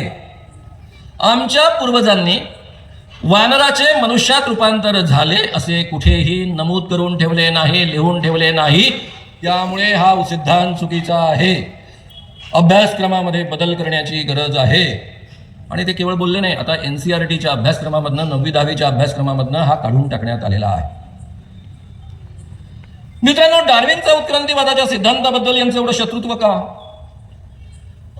कारण या देशामधल्या वेदांमधल्या ऋग्वेदामध्ये पुरुष सूक्तामध्ये म्हटलेलं आहे की ब्रह्म्याच्या मुखातनं ब्राह्मण जन्माला आले, बाहूंमधनं क्षत्रिय जन्माला आलेत, मांड्यांमधनं वैश्य जन्माला आलेत आणि पायांमधनं शूद्र जन्माला आलेत. हीच बाब भगवद्गीतेनं रिपीट केली आहे, मनुस्मृतीनं रिपीट केलेली आहे. आता मला सांगा, डार्विनचा उत्क्रांतीवादाचा सिद्धांत आपल्याला काय सांगतो? मी तुम्हाला रिक्वेस्ट करेन, तुमच्यापैकी अनेकांना नेटफ्लिक्स पर्यंत पोहोचता येत असेल. नेटफ्लिक्स अवर प्लॅनेट नावाची अतिशय सुंदर सिरीज आहे. मला वाटतं 8 एपिसोड्स आहेत. जे ज्ञान मिळवण्याकरता मला अनेक ग्रंथ वाचावे लागले होते, तुम्ही केवळ 8 एपिसोडमध्ये सगळं ज्ञान प्राप्त करू शकता. इतकी सुंदर सोय करून ठेवलेली आहे. ही जशी इंग्रजीमध्ये आहे त्याच पद्धतीने हिंदीत आहे, त्यामुळे तुम्हाला मला समजायला सोपी आहे. आपल्यापैकी प्रत्येकाला ती पहा. साधारणतः 450 कोटी वर्षापूर्वी सूर्यापासून पृथ्वी वेगळी झाली, ती थंड होत गेली.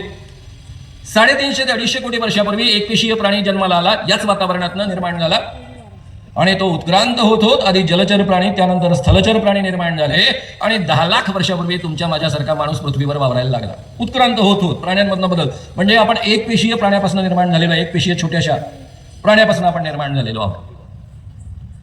मित्रांनो, ज्याला अर्थ माणूस म्हणतात त्याला म्हणतात होमोसेपियन्स. तो किमान 2 लाख वर्षापासून या पृथ्वीवर वावरतो आहे. आपली कल्चर कितीही आपण मागे ओढली तरी जेव्हापासून आपण लिहायला लागलो त्याचा कालावधी 7,000 वर्षांपेक्षा अधिक जुना नाही.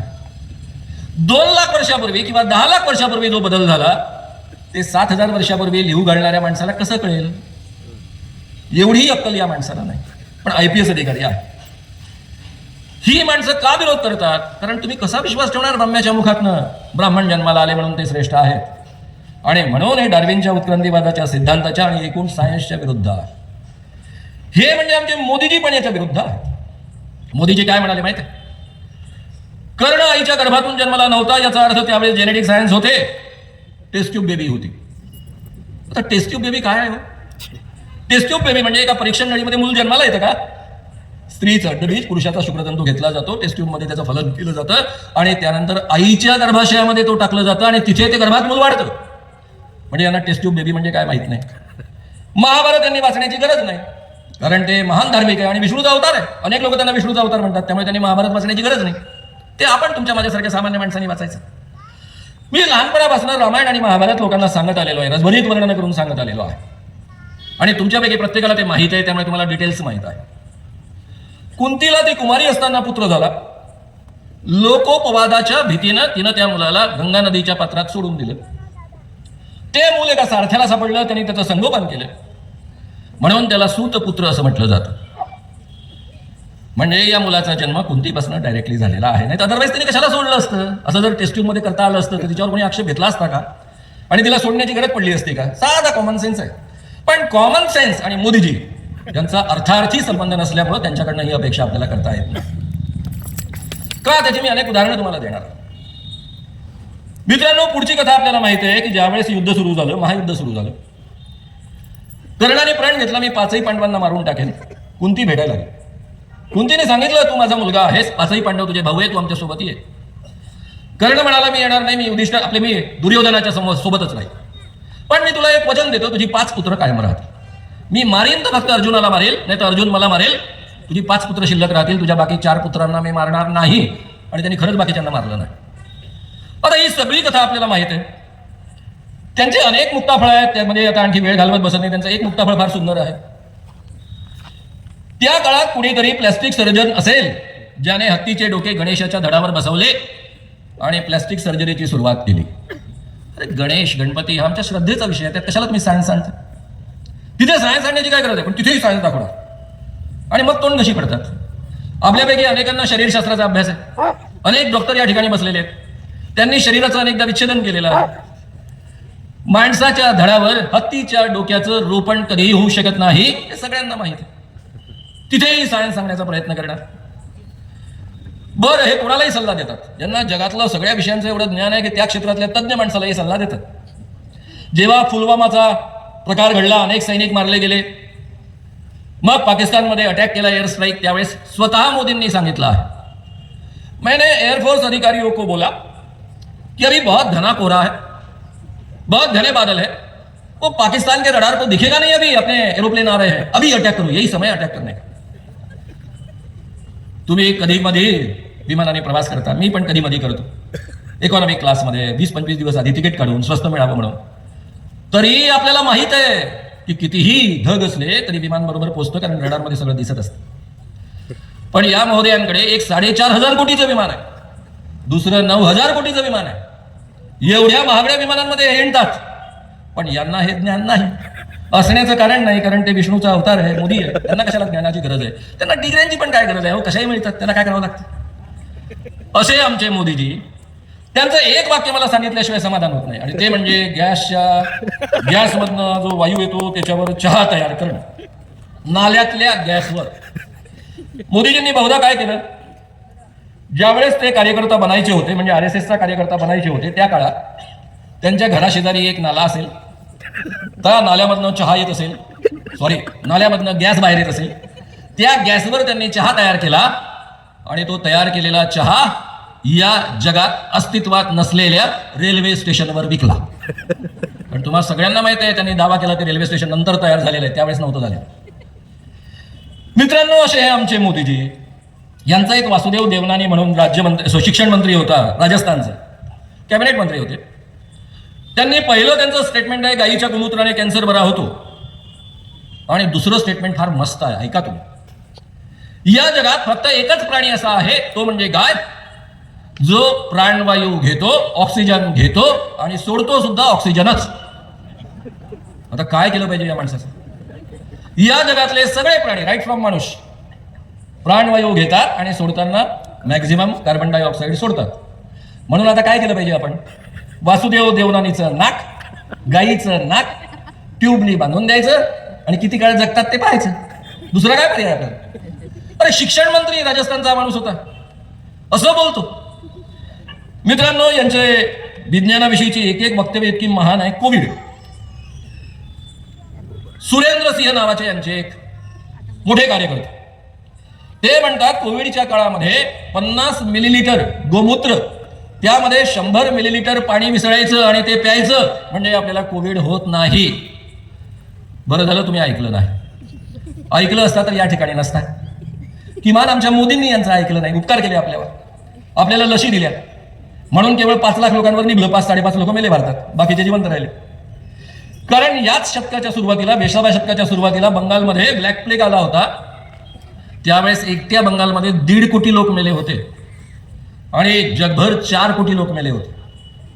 आज आपलं विज्ञान विकसित झालेलं असल्यामुळं आपण लसीमुळे वाचलो. त्याचे काही साईड इफेक्ट असतील, त्याचे परिणाम आपल्याला भोगावे लागतील, इतके जिवंत राहिलोय हे महत्वाचं. 5.5 लाखावर निभावलं. मित्रांनो, आमचे हे मोदीजी जे काही करतात ते वैज्ञानिक दृष्टिकोन त्यांचा चांगला नाही, ते विज्ञान विरोधी आहेत, लोकांच्या अंधश्रद्धा पसरवतात. यांचे लोक बाबांना घेऊन गावोगाव हिंडतात. यांचे बाबा कोण? छान बाबा आहे, त्याचं नाव आहे पुन्हा धीरेंद्र कृष्ण महाराज. त्याच्याविषयी बोलल्याशिवाय मला गवत नाही. हा धीरेंद्र कृष्ण महाराज काय म्हणतो याची 2 वक्तव्य मला तुम्हाला ऐकवली पाहिजे. तो जर महाराष्ट्रात आला असता, नागपूरमधनं पळून गेला असता आणि त्यानंतर महाराष्ट्रामध्ये त्यांनी तोंड दाखवलं नसतं, या पद्धतीने इथले बीजेपीवाले वागले असते, थोडा शहाणपणा इथल्या बीजेपीवाल्यांनी स्वीकारला असता, तर मी धीरेंद्र कृष्ण महाराजांबद्दल बोललोच नसतो. धीरेंद्र कृष्ण महाराजांचा एक सुंदर व्हिडिओ आहे. ते म्हणतात, सुभाष बाबू कहते थे आप मुझे खून दो मैं आपको आजादी दूंगा, मैं कहता हूं आप मेरा साथ दो मैं आपको हिंदू राष्ट्र दूंगा. यांचं हिंदू राष्ट्र कसं? पुन्हा यांचा एक व्हिडिओ. या व्हिडिओमध्ये काय आहे? एक अछूत माणूस, अस्पृश्य माणूस त्यांच्या पायावर डोकं ठेवायला येतो. तो त्यांचा भक्त आहे. जसा तो पायावर डोकं ठेवायला लागतो, महाराज ओरडतात. व्हिडिओमध्ये उपलब्ध आहे, तुम्हाला सहज सापडेल.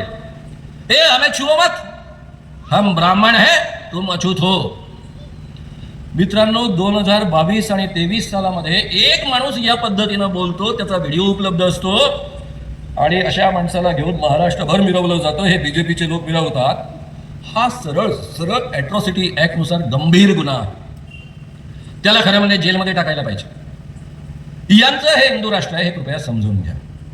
वारंवार आपल्यापैकी अनेक लोक का बोलतायत हे मनुस्मृती आणू इच्छितात? कारण हेच आणू इच्छितात.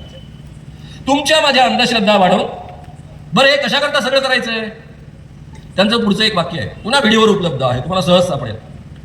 अमीर आदमी हो तो हमें सब दे सकते हो, हम सब पचा लेंगे.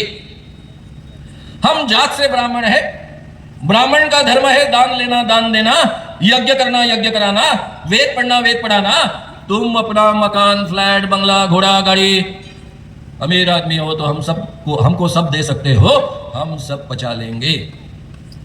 मित्रांनो, हा माणूस या पद्धतीनं जाहीररित्या का बोलतो? कारण मनुस्मृतीमध्ये राजांना आदेश आहे. राजा बड़ी बड़ी दक्षिणाओं वाले अनेक यज्ञ करे और धर्म के लिए ब्राह्मणों को, पुढचं वाक्य फार महत्वाचं आहे, स्त्री गृह शय्या वाहन आदि भोग साधक पदार्थ तथा धन दे. मनुस्मृतीचाच आदेश आहे की स्त्री पंड्या भोगण्यासाठी ब्राह्मणांना, जरी त्यांना 4 बायका आधी असेल तरी. इतके भयानक आदेश या देशामध्ये 2000 वर्ष राज्य करत होते आणि यांना हे राज्य परत पाहिजे आहे, म्हणून हे हिंदू राष्ट्राची डिमांड करतात. आणि आमच्या मोदींनी ऑलरेडी स्वतःला तसं डिक्लेअर केलेलं आहे. काय डिक्लेअर केलेलं आहे मोदींनी? तुम्ही पाहिला असेल प्रसंग. कोणता प्रसंग? संसदेचं उद्घाटन. संसदेचं उद्घाटन करताना त्या ठिकाणी चोल वंश राज्यामध्ये जेव्हा चक्रवर्ती सम्राट स्वतः सिंहासनावर बसत असे, त्यावेळेस त्याला सेंगोल देऊन चक्रवर्ती सम्राट म्हणून घोषित करण्यात येत असे. पंडित जवाहरलाल नेहरूंना या त्या काळातल्या मद्रासमधल्या ब्राह्मणांनी तो दिला. पंडित जवाहरलाल नेहरूंना माहित होतं की मी या देशाचा सेवक आहे, लोकशाहीमधला पंतप्रधान आहे, मी काही राजा नाही आहे. त्यांनी तो घेतला, गुपचूप कोपऱ्यामध्ये ठेवून दिला आणि तो कशात होता? वस्तू संग्रहालयामध्ये होता. आमच्या मोदींनी तो तिथून काढला आणि ब्राह्मणी मंत्रोच्चारांमध्ये स्वतःला अर्पण करून घेतला. म्हणजे त्यांनी जाहीररित्या हिंदू राज्यामधलं स्वतःला चक्रवर्ती सम्राट म्हणून घोषित केलेलं आहे. आता मित्रांनो, हे सगळं झालेलं आहे, पण आपल्या मोदींनी हे सगळं करत असताना समजा आपल्या देशाचं भलं केलं असतं तर माझ्यासारख्या माणसांनी म्हटलं असतं ठीक आहे, काही माणसांचे विचार वेगळे असतात, काही माणसांचे बळी गेले इथपर्यंत ठीक आहे. या देशामध्ये सांप्रदायिक वातावरण निर्माण केलं, त्यामुळे मुस्लिमांना या देशामध्ये जगणं फार कठीण झालेलं आहे. मी विचार करतो की माझा जन्म जर चुकून एखाद्या मुस्लिम कुटुंबामध्ये झाला असता, अरे या देशामधल्या मुस्लिमांना, ख्रिश्चनांना, शिखांना, इतर धर्मीयांना या देशातल्या राज्यकर्त्यांनी, ते महात्मा गांधी असतील, पंडित जवाहरलाल नेहरू असतील, सरदार वल्लभभाई पटेल असतील, या देशातल्या घटनाकारांनी, डॉक्टर बाबासाहेब आंबेडकर असतील, या सगळ्यांनी अभिवचन दिलं होतं की तुम्हाला या देशामध्ये समान नागरिक हक्क मिळतील, सुरक्षित वातावरण मिळेल.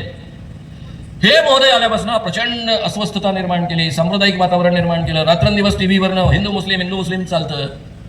मी विचार करतो, जर मी मुस्लिम धर्मामध्ये जन्माला आलो असतो चुकून, तर आज मला हा देश माझा वाटला असता का? हा माझा देश आहे, माझ्या देशाकरता मी काही केलं पाहिजे असं मला वाटलं असतं का? कशा पद्धतीचं वातावरण आपण निर्माण करतो? बरं, या देशामध्ये 18% मुस्लिम आहेत, म्हणजे जवळपास 18 कोटीपेक्षा अधिक मुस्लिम आहेत, किंवा किमान टक्के कमी असेल, 18 कोटी मुसलमान किमान तर आहेच. नाही ते अतिरेकी असतात. अरे 10 अतिरेकी आले तर बॉम्बेची काय अवस्था झाली? कल्पना करा, यातल्या 1% लोक जर अतिरेकी असते, म्हणजे 18 लाख लोक अतिरेकी असते, तर तुम्हाला मला शांततेनं या देशामध्ये जगता तरी आलं असतं काय? काय आरोप लागतो आहोत आपण? आणि ज्या देशामध्ये 18 कोटी लोक आपला जीव मुठीत धरून जगत असतील, तो देश कसा प्रगती करू शकेल, कसा शांत राहू शकेल? शांत मनानं विचार करा. कारण आपल्यापैकी अनेक लोग वो पेट्रोलचा 100 रुपये हुआ, अरे 100 रुपये क्या हुआ, 500 रुपये हुआ तो भी चलेगा, मोदी हमको प्रधानमंत्री चाहिए, उन्होंने उनको सबक सिखाया. काय सबक शिकवलं? चायना पुढे शरणागती पत्करली. अरे ज्या बाईनं खरा सबक शिकवला तिचं नाव इंदिरा गांधी आहे. पाकिस्तानचे 2 तुकडे करून टाकले. जगाच्या इतिहासामध्ये पहिल्यांदा पाकिस्तानामधलं 90,000 सैनिकांनी भारतीय सैनिकापुढे शरणागती पत्करली. जगाच्या इतिहासात आजपर्यंत 90,000 सैनिकांनी शरणागती पत्करलेली नाही. एवढं मोठं कर्तृत्व केलेल्या बाई पुढे हा माणूस म्हणतो पाकिस्तान के लोगों को हमने सबक सिखाया. काय केलं? उचितपणे केकर स्ट्राईक करून आले.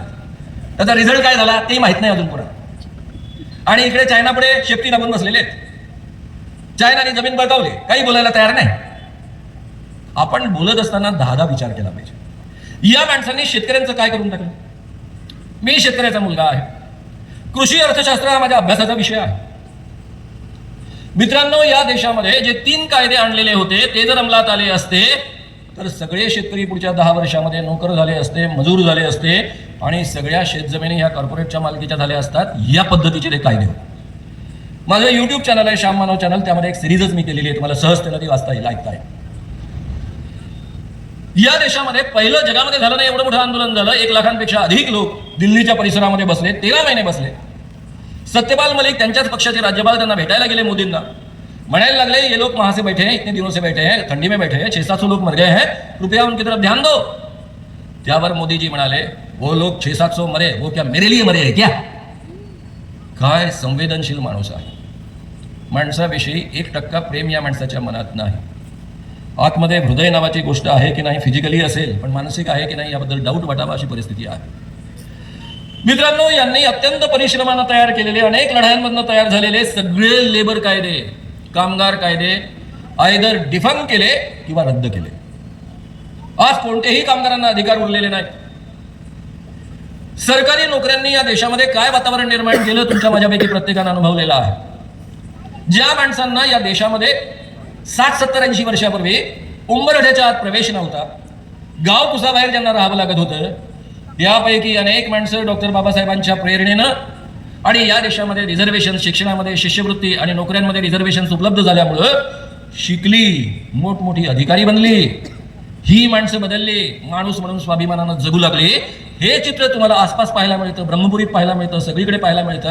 आणि हे सगळं सामर्थ्य जे आहे ते राज्यघटनेनं बहाल केलेल्या या रिझर्वेशनचं आहे. आज याने रिझर्वेशन गायब होतील या पद्धतीची यंत्रणा तयार केलेली आहे. रिझर्वेशन रद्द करायची गरजच नाही. सरकारी नोकऱ्याच नाही शकत. महाराष्ट्र शासनामध्ये 40% नोकऱ्यांची नेमणूक नाही, नव्या नेमणुकीच होत नाही. 1000 कारणं सांगितली जातात. कंत्राट बेसिनवर कामगार घेतले जातात. माझ्या सचिवांच्या दारावर एक माणूस उभा असतो. मी त्या पोराला एकदा विचारलं तू काय करतो रे, काय तुझी डिग्री आहे? तो म्हणाला मी PhD केलेला आहे. म्हणजे पोस्ट ग्रॅज्युएट केल्यावरच PhD मिळते. म्हणजे तुझा पगार किती आहे? तो म्हणाला तसा अधिकृत पगार 15,000 पण हातात पडतो 12,000. एक PhD केलेला पोरगा सचिवांच्या दारासमोर उभा राहतो आणि आम्हाला आज सोडायचं नाही सोडायचं याचे निर्णय घेत असतो. त्याचा पगार 15,000, हातात 12,000 पडतात. मुंबईमध्ये 12,000 कोणी जगू शकतो? ही स्थिती असते तर हा बदललेला जो समाज आम्हाला पाहायला मिळतो तो पाहायला मिळाला असता काय? यांनी सरकारी नोकऱ्या गायब करून टाकल्या, पेन्शन स्कीम्स गायब करून टाकले. मीडिया, मी स्वतः पत्रकार, 15 वर्ष अतिशय प्रभावीपणे पत्रकारिता केली.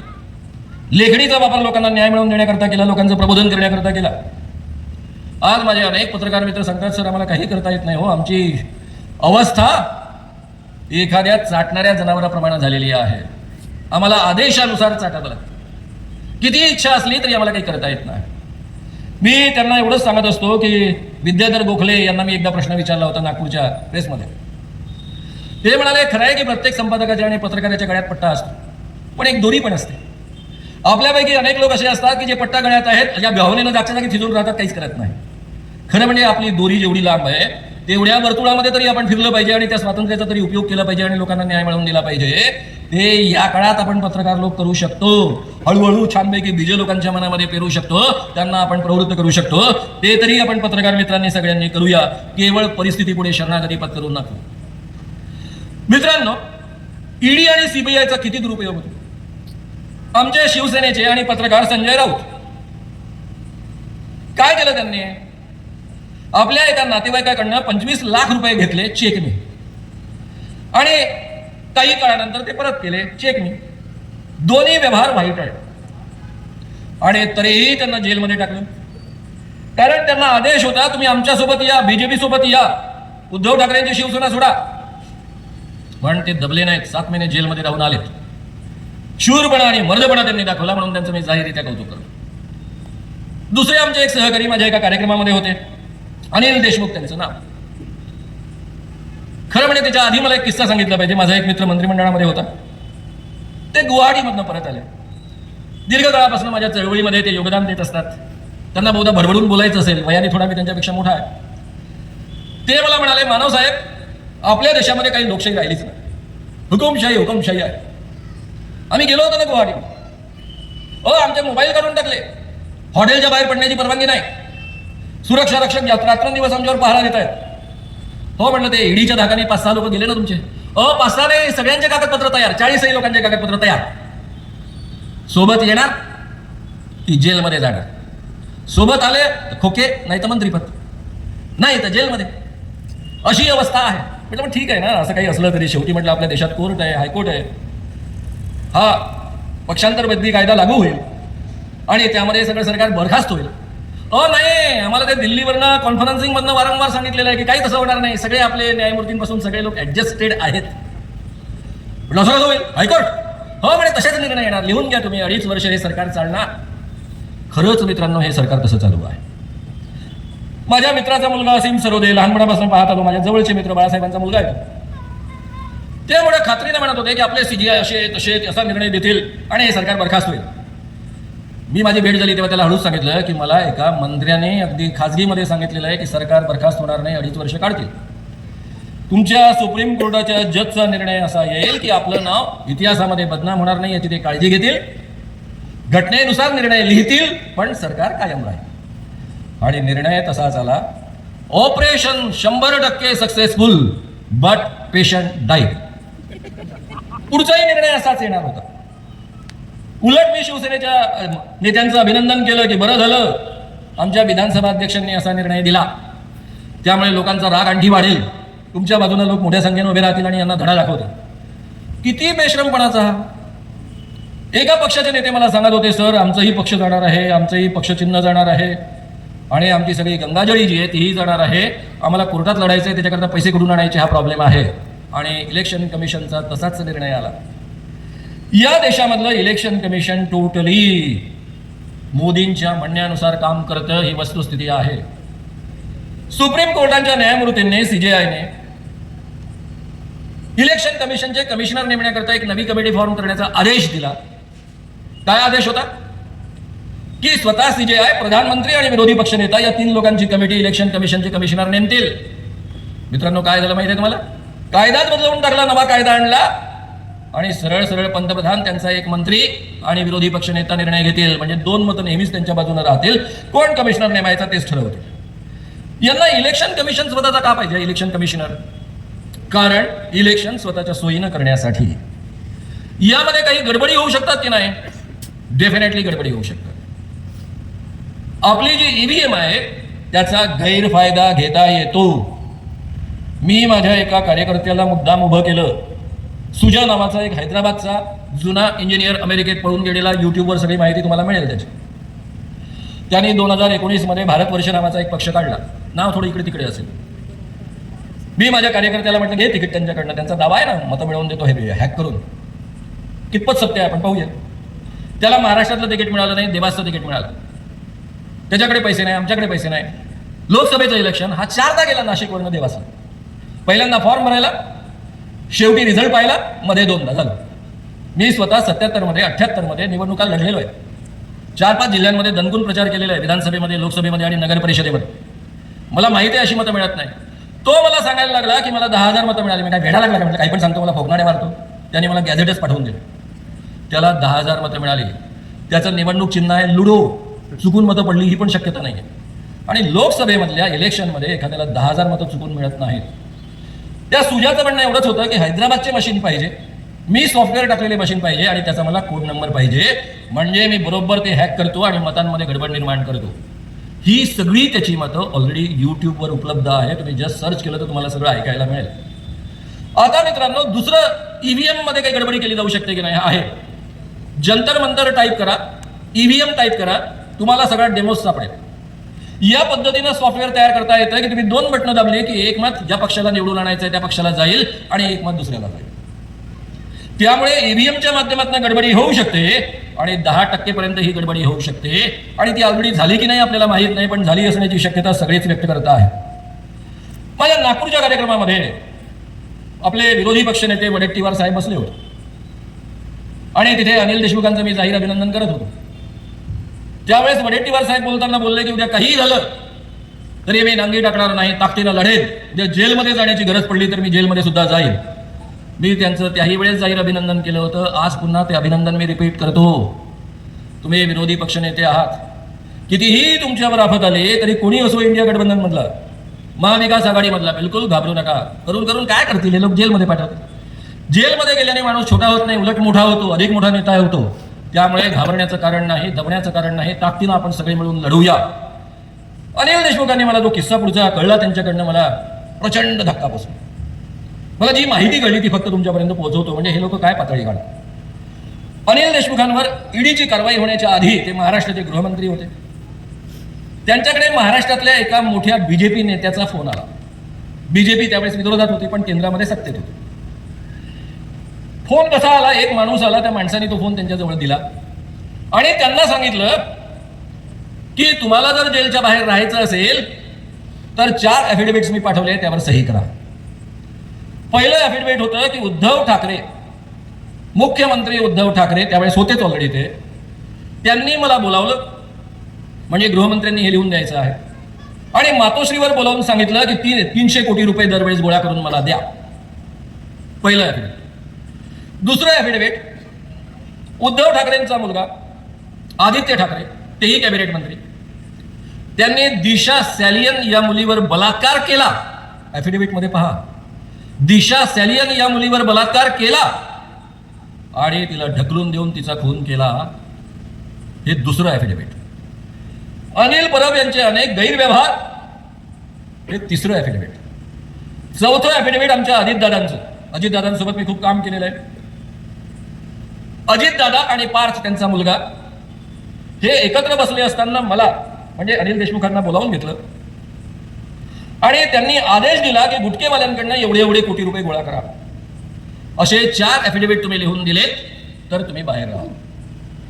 अनिल देशमुखांनी खूप विचार केला, नाही म्हणून निरोप पाठवला. पुन्हा माणूसाला पुन्हा फोन दिला की अजितदादांबद्दल तुम्हाला बोलणं शक्य नसेल तर सोडून द्या, कारण अजितदादा तुमच्या पक्षाचे, तुमच्या जवळचे रिलेशन आहेत, पण बाकी 3 ॲफिडेव्हिट द्या. या 3 ॲफिडेव्हिटवर जर महाराष्ट्राचे गृहमंत्री अनिल देशमुख यांनी सही केली असती तर महाराष्ट्राचे मुख्यमंत्री उद्धवजी ठाकरे, कॅबिनेट मंत्री आदित्य ठाकरे, कॅबिनेट मंत्री अनिल परब तिघही जेलमध्ये गेले असते. या निरपराध लोकांना आपण का जेलमध्ये पाठवायचं? म्हणून अनिल देशमुखांनी नकार दिला आणि परिणामतः 14 महिने त्यांनी जेल भोगली. 100 कोटीचा आरोप लावला. त्यामध्ये ज्यांनी आरोप लावला तोच ॲफिडेव्हिट लिहून देतो की कधीच मला अनिल देशमुखांनी पैसे गोळा करा असं सांगितलं नाही. मुंबईचे कमिशनर परमवीर सिंग, ते जे दुसरे इन्स्पेक्टर होते, त्यांनी ॲफिडेव्हिट लिहून दिला की मला कधीच अनिल देशमुखांनी आदेश दिला नाही. काहीही पुरावा नसताना आतमध्ये ठेवणं 14 महिने. ही माणसं कोणती पातळी गाठतात हे जरा समजून घ्या आणि कशा पद्धतीची लढाई आपल्याला लढायची आहे ती पण आपण समजून घ्या. मित्रांनो, हे तर आपण आता बाकीच्या गोष्टींबद्दल बोललो. मोदींचे 3 निर्णय किती भयानक आहेत ते मला तुमच्या समोर मांडायचे आहे. आपल्यापैकी अनेक लोक अर्थशास्त्राचे विद्यार्थी असतील. महागाई वाढू नयेत म्हणून आपल्याला शिकवलं जातं डिझेलच्या किमती कमी ठेवायच्या, आंतरराष्ट्रीय बाजारात कितीही किमती वाढल्या तरी कमी ठेवायच्या. कारण डिझेलच्या किमती वाढल्या की ट्रॅक्टरचा खर्च वाढतो, ट्रकचा खर्च वाढतो, वाहतुकीचा खर्च वाढतो आणि महागाई चक्रव्याढ पद्धतीनं वाढते. मोदीजी 2014 मध्ये सत्तेवर आले त्यावेळेस डिझेलची किंमत होती $71. आंतरराष्ट्रीय बाजारामध्ये कच्च्या तेलाची किंमत होती $109. मोदीजी पंतप्रधान झाले आणि धडाधड किमती कोसळल्या आंतरराष्ट्रीय बाजारातल्या. मोदींनी छाती फुगवून सांगितलं, मैं नसीब वाला प्रधानमंत्री हूं, ऐसा नसीब चाहिए नसीब वाले प्रधानमंत्री के कारण आंतरराष्ट्रीय क्षेत्र में तेल की कीमतें नीचे आ गई. आणि दुसरं नशीब आपण त्यांचं पाहिलं, वर्ल्ड कप. सगळ्या मॅचेस जिंकले. मोदी ज्याला हजर राहिले ते नेमकी हारले. मग लोकांनी म्हटलं पनवती ट्रेंड. आता खरं म्हणजे पनवती बिनवती काय नसते, पण नशीबवाला प्रधानमंत्री म्हणणाऱ्या माणसांनी बघलंच पाहिजे. मित्रांनो, या देशामध्ये 109 वरून $78, $40 पर्यंत किमती खाली आल्यात कच्च्या तेलाच्या. पण मोदींनी मात्र डिझेलच्या किमती वाढवत नेल्या 94 पर्यंत आणि या देशामध्ये संपूर्ण महागाईचा भडका उडाला. आता एक साधा बेसिक नियम अर्थशास्त्रामधला या माणसाला सांगणारा कोणी नाही, की हे ऐकायला तयार नाही. त्यानंतर मित्रांनो यांनी डिमॉनिटायझेशन केलं. 16 सप्टेंबर 2016ला 500 आणि 1000ची नोट बंद केली. मी सुरुवातीला स्वागत केले, आणि चला ब्लॅक मनी बाहेर काढतायत. घडलं काय? 99.3% रक्कम परत आली. ब्लॅक मनी काही सापडलाच नाही, पण देशाचे हाल झाले. मला वाटलं हा माणसाला एक कॉमन सेन्स असेल. तर तुम्ही कल्पना करू शकता का, जो माणूस गुजरातमध्ये 10 वर्ष मुख्यमंत्री राहिलेला आहे, देशाचा प्रधानमंत्री आहे, त्यांच्याजवळ सिंपल कॉमन सेन्स नसेल अशी तुम्ही कल्पना करू शकता का? मी तरी करू शकत नव्हतो, कारण मी असा प्रधानमंत्री यापूर्वी कधीच पाहिलेला नव्हता. मला असं वाटलं की ज्या अर्थी 500 आणि 1000च्या नोटा बंद करतायत, या अर्थी यांनी भरपूर नोटा छापून ठेवल्या, सगळ्या बँकेमध्ये ते गेलेले आहेत. आपल्याला काय करायचंय? आपल्या नोटा न्यायच्या, बँकेत द्यायच्या आणि परत आणायच्या. आपलं तर सगळं वाईट म्हणजे काही प्रॉब्लेमच नाही. मित्रांनो, बँकेच्या नोटा छापलेल्याच नव्हत्या. ज्या छापलेल्या होत्या त्या RBIच्या ताब्यात होत्या, त्या पाठवायला सुरुवात झाली. बरं, ATMचं आकारमान बदललेलं नोटांचं, त्यामुळे ATM मधनं नोटा निघू शकत नाही. बँकेसमोर लांब रागा लागला. आमच्या मुंबईमध्ये केवळ 2000 रुपये बदलून मिळायचे. एक रांगेमध्ये माणूस लागला की संध्याकाळपर्यंत दुसरा नंबर लागायचा नाही. अख्खा दिवस जायचा आणि 2000 रुपये बदलून मिळायचे. माझं खेडं बिटनापूर नावाचं गाव, बाळूगाव जवळचं, त्या गावातनं जर बँकेमध्ये नोट बदलून घ्यायची असेल तर 2 किलोमीटर पायी, नंतर बसने प्रवास, नंतर रिक्षाने प्रवास, बाबुळगाव ग्रामीण बँकेमध्ये जायचं. तिथे 500 रुपयाची नोट बदलून मिळायची. जाण्याचा आणि येण्याचा खर्च 150 रुपये, 300 रुपयाची मजुरी पडायची आणि स्वतःच कमवलेली 500 रुपयाची नोट 450 रुपये खर्चून बदलून घ्यायची.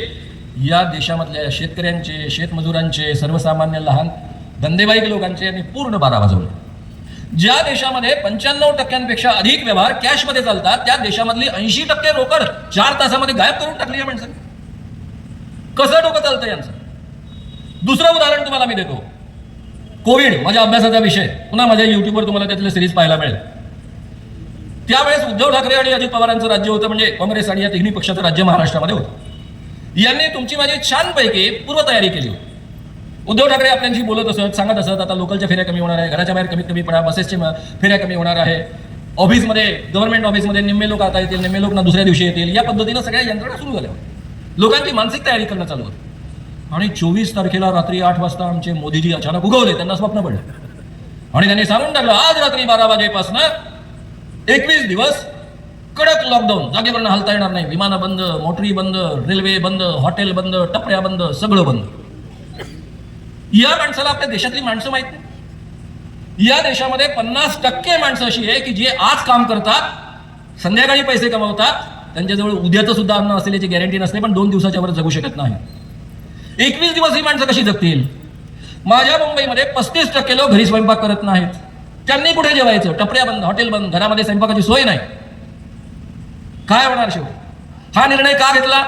यासाठी घेतला की देशभर कोविड पसरू नये मुंबईतनं, कारण मुंबई आंतरराष्ट्रीय, दिल्ली आंतरराष्ट्रीय शहर आहे, तिथे कोविड येतो बाहेरच्या देशांमधनं. म्हणून परिणाम काय झाला? माणसांना जगता येत नव्हतं, म्हणून ह्या रांगाच्या रांगा निघाल्या आणि या गरीब लोक गावोगाव पोचले आणि देशभर कोविड पसरला. यासाठी मला एक उदाहरण आठवतं. बहुधा पंचतंत्रामधली एक कथा आहे. एक अत्यंत स्वामी भक्त नोकर होता. मालकावर त्याचं प्रचंड प्रेम होतं. दुपारी दोघेही छानपैकी जेवले. मालकाला झोप यायला लागली. तो झाडाखाली झोपला आणि त्याने आपल्या प्रचंड प्रेम करणाऱ्या स्वामी भक्त नोकराला सांगितलं की माझी झोप मोड होणार नाही याची काळजी घे, आणि बाजूला त्यांनी आपली तलवार काढून ठेवली. स्वामी भक्त नोकराचं आपल्या मालकावर प्रचंड प्रेम. एक माशी आली, मालकाच्या नाकावर बसली, त्याने हाताने उडवली. पुन्हा आली, ती बसली. 5-6 तास बसल्यावर त्याला राग आला की मी वारंवार तिला उडवतोय, मालकाची झोप मोड होईल, आणि मालकाची झोप मोड होऊ नये म्हणून या स्वामी भक्त नोकराने बाजूची तलवार घेतली आणि मालकाच्या नाकावर बसलेल्या माशीला कचकन कापलं. मालकाचं नाकही कचकन कापलं गेलं. आमच्या मोदींचं आपल्या भारतीय जनतेवर एवढं प्रेम आहे, एवढे ते जनता प्रेमी आहे की त्यांनी आतापर्यंत आपल्या निर्णयांनी आपलं नाक कापलं. आपली गर्दन उडवण्याच्या आत यांना घरी पाठवा, नाही तर काय करतील याची गॅरंटी नाही. ते राज्य कोणाकरता चालवतात? हो, अडाणींकरता. अडाणीची संपत्ती 2014 मध्ये $7.1 अरब होती. 2022 मध्ये 24चा आकडा माझ्याकडे नाहीये, $150 अरब झाली. 2200% संपत्ती वाढली. जगाच्या इतिहासात एवढी फास्ट संपत्ती कोणाची वाढलेली नाही. आज देशातली गरिबीची आणि श्रीमंतीची अवस्था काय आहे? या देशामधली 40% म्हणजे जवळपास निम्मे संपत्ती केवळ 1% लोकांच्या ताब्यात आहे. आणि जे 50% जनता आहे तिच्या ताब्यामध्ये केवळ 3% संपत्ती आहे. 40% 1% माणसांकडे, 50% माणसांकडे 3% संपत्ती. या माणसानं गेल्या 9 वर्षामध्ये देशातली गरिबी प्रचंड वाढवली. मनमोहन सिंग मौनी बाबा म्हणायचे त्यांना. हे मौनी बाबा, या जगभर रिसेशन आलं, मंदी आली, या माणसानं भारतात ती पोचू नाही दिली. आपल्या 10 वर्षाच्या काळामध्ये 29% जनतेला त्याने दारिद्र्य सीमारेषेच्या वर काढलं आणि या माणसाने आपल्या 8 वर्षाच्या कर्तृत्वामध्ये या 29% जनतेला पुन्हा दारिद्र्य सीमारेषेच्या खाली ढकललं. आज 70% लोक दारिद्र्य सीमारेषेच्या खाली जगत आहेत. मित्रांनो, या माणसाने आता राम मंदिर तुमच्या माझ्या सगळ्यांच्या जिव्हाळ्याचा विषय. आपल्यापैकी अनेक लोक विचलित झाले. बापरे, राम मंदिरला लोकांनी एवढा प्रतिसाद दिला, लोकांनी घराघरात झेंडे लावले. लावणारच, रामावर तेवढं प्रेमच आहे या देशातल्या लोकांचं. या देशातल्या केवळ हिंदूंचं नाही आहे. कारण रामकथा, रामायण आणि महाभारत या देशामध्ये गेली 2000 वर्ष लोककथांचा, नृत्यांचा, चित्रकलेचा, सगळ्याच कलांचा विषय राहिलेला आहे. गावोगाव रामकथा होतात, रामलीला होतात. त्यामध्ये अनेक रामलीलांमधली पात्र, कधी हनुमानाचं पात्र मुस्लिम असतं, कधी सीतेचं पात्र मुस्लिम असतं, कधी लक्ष्मणाचं पात्र एखादा ख्रिश्चन माणूस असतो. या पद्धतीनं या देशामध्ये रामायण आणि महाभारतामध्ये लोक गुंतलेले आहेत. त्यामुळे रामावर प्रेम आहेच लोकांचं. मी स्वतः रामायण आणि महाभारत अजूनही रसभरीतपणे लोकांना सांगण्याची माझी इच्छा असते. एकेकाळी तर मी संस्कार वर्गच चालवायचो, त्यावर व्याख्यानच द्यायचो. सगळ्यांच्या प्रेमाचा हा विषय आहे. त्यामुळे तुम्ही मुळीच भावचळून जाऊ नका. मी खास करून इंडिया आघाडीतल्या लोकांना सांगतोय, महाविकास आघाडीतल्या लोकांना सांगतोय, घाबरू नका. लोकांच्या दृष्टीनं राम म्हणजे मोदी नव्हेत. रामाचा आणि मोदीचा काहीही संबंध नाही. राम आमच्या गावागावात आहे. तुम्ही कोणत्याही गावामध्ये जा, तुमचा काही परिचय नाही, काही गावात एंट्री केल्या गेल्या समोरचा माणूस तुम्हाला म्हणतो राम राम पाहुणं. राम राम पाहुणं याचा अर्थ तुम्ही बाहेरगावचे आहात, मी तुम्हाला ओळखत नाही, तरी तुमचं स्वागत आहे. हे म्हणताना त्याच्या चेहऱ्यावर स्मित असतं, वेलकमिंग ॲटिट्यूड असतो आणि छान नम्रता असते तुमच्या स्वागताकरता त्यांनी व्यक्त केलेली. आणि आजकाल जय श्रीराम बोलो नाही तो, हा राम आमचा कधीच नव्हता. या देशाचा हा राम नाही. रामाच्या नावावर माणसांचे मुडदे पडणारा राम आम्हाला कधी माहीत नव्हता. रामाचं नाव घेण्याचा अधिकार महात्मा गांधींना आहे. ते म्हणायचे मला रामराज्य या देशामध्ये आणायचं आहे, पण रामराज्यामध्ये चातुर्वर्ण्य असणार नाही, अस्पृश्यता असणार नाही, याची ते मांडणी करायची. त्यावर मी एक सुंदर सिरीज केलेली आहे माझ्या युट्यूब चॅनलवर. तुम्हाला कधी वेळ मिळाला तर ऐका, हिंद स्वराज्य नावाच्या त्यांच्या पुस्तकावर. मित्रांनो, त्यांना बोलण्याचा अधिकार आहे कारण ते सत्यवचनी होते. रामाची या देशामध्ये आणि जगामध्ये सगळ्यात मोठी ओळख काय आहे? राम सत्यवचनी होते. वडिलांनी दिलेलं वचन आपल्या बायकोला कैकेयीला ते पूर्ण करण्याकरता हे वनवासात गेले. स्वतः दिलेलं वचन कधी मोडायचं नाही, म्हणून रामाचं नाव. आणि आमचे मोदीजी त्यांनी काय काय वचनं दिली? पहिलं त्यांनी वचन दिलं होतं की या देशामधला सगळा काळा पैसा मी परत आणेन, जगभरच्या बँकांमध्ये दडवलेला काळा पैसा परत आणेन. आणि त्याची संख्या एवढी आहे की प्रत्येक भारतीयाच्या खात्यामध्ये 15-15 लाख रुपये जातील. पोचलेत का तुमच्या माझ्या खात्यामध्ये एक पैसा तरी? नाही ना. कारण की मोदीजी रामाचं जरी नाव घेत असले, रामाचे परमभक्त म्हणून तुम्हाला मला दाखवत असले, टीव्ही रात्रंदिवस तसं दाखवत असला, तरी मोदीजी म्हणजे झूठ बोलो, बार बार झूठ बोलो, बार बार झूठ बोलो वाले आहेत. एक वचन नाही त्यांचं, अशी अनेक वचन आहेत. त्यांनी स्वामीनाथन आयोगानुसार उत्पादन मूल्यानुसार मी भाव देईन अधिक 50% नफा. 2014च्या निवडणुकांमध्ये आपल्या सगळ्यांना वचन दिलं. मी शेतकरी असल्यामुळे, शेतकऱ्याचा मुलगा असल्यामुळे मला फार आकर्षण वाटलं या गोष्टीचं की चला हा माणूस हिंमत दाखवतो आहे. ते निवडून आलेत. पुढे विधानसभेच्या निवडणुकांमध्ये देवेंद्र फडणवीसांनी हेच वचन दिलं वारंवार सगळ्या भाषणांमध्ये. अरे सत्य, स्वामीनाथन आयोगानुसार उत्पादन मूल्यानुसार सुद्धा भाव नाही दिला होता. भाव इतके पाडले की शेतकरी आत्महत्या करतायत.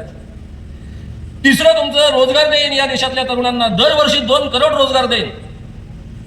म्हणजे 9 वर्षामध्ये 18 करोड रोजगार. यांनी नोकऱ्याच बंद करून टाकल्या. सरकारी जागा निर्माण झाल्या त्याही भरल्या नाहीत. नवा रोजगार निर्माण झाला नाही कारण डिमोनेटायझेशनमुळे अनेक लघु उद्योग मारले गेलेत. त्यामुळे तुमचे माझे अनेकांचे रोजगार गेलेत, अनेकांची दुकानं गेलीत, छोट्या छोट्या टपऱ्या गेल्यात. या देशामध्ये आज 25 करोड बेकार आहेत. बेकारी या माणसानं वाढवून ठेवलेली आहे. ते म्हणतात सबका साथ सबका विकास. खरं आहे गो, सबका साथ, मुझे दो चुन के लाओ, फिर मैं मुस्लिमों को बताऊंगा कि वो ये देश के नागरिक ही नहीं है.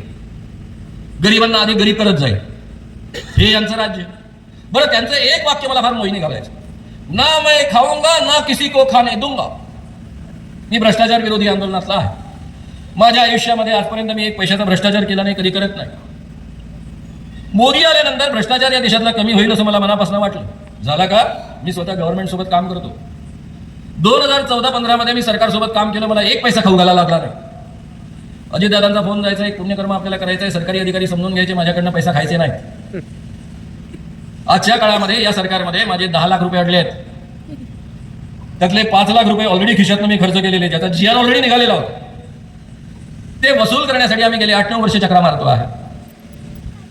एक शिबिर घेतलं, त्याचे ॲडव्हान्समध्ये जे पैसे आले, त्यानंतर जे पैसे, त्यामध्ये आम्ही खरं म्हणजे पैसे वाचवले, जास्त लोकांचं ट्रेनिंग केलं, आणि तरी ते 5,60,000 रुपये समथिंग तो आकडा मिळवण्यासाठी आमचे सहकारी वारंवार खेडे घालतायत. मला सगळे हळूच काना सांगतायत, मानव आजकाल एकही क्लर्क, एकही माणूस वजन ठेवल्याशिवाय तुमचं काम करणार नाही. माझ्याकरता मुख्यमंत्र्यांनी फोन केलेत, हे पैसे द्यावेत म्हणून. अजितदादा आता पुन्हा अर्थमंत्री झाल्यानंतर 3दा फोन केलेत.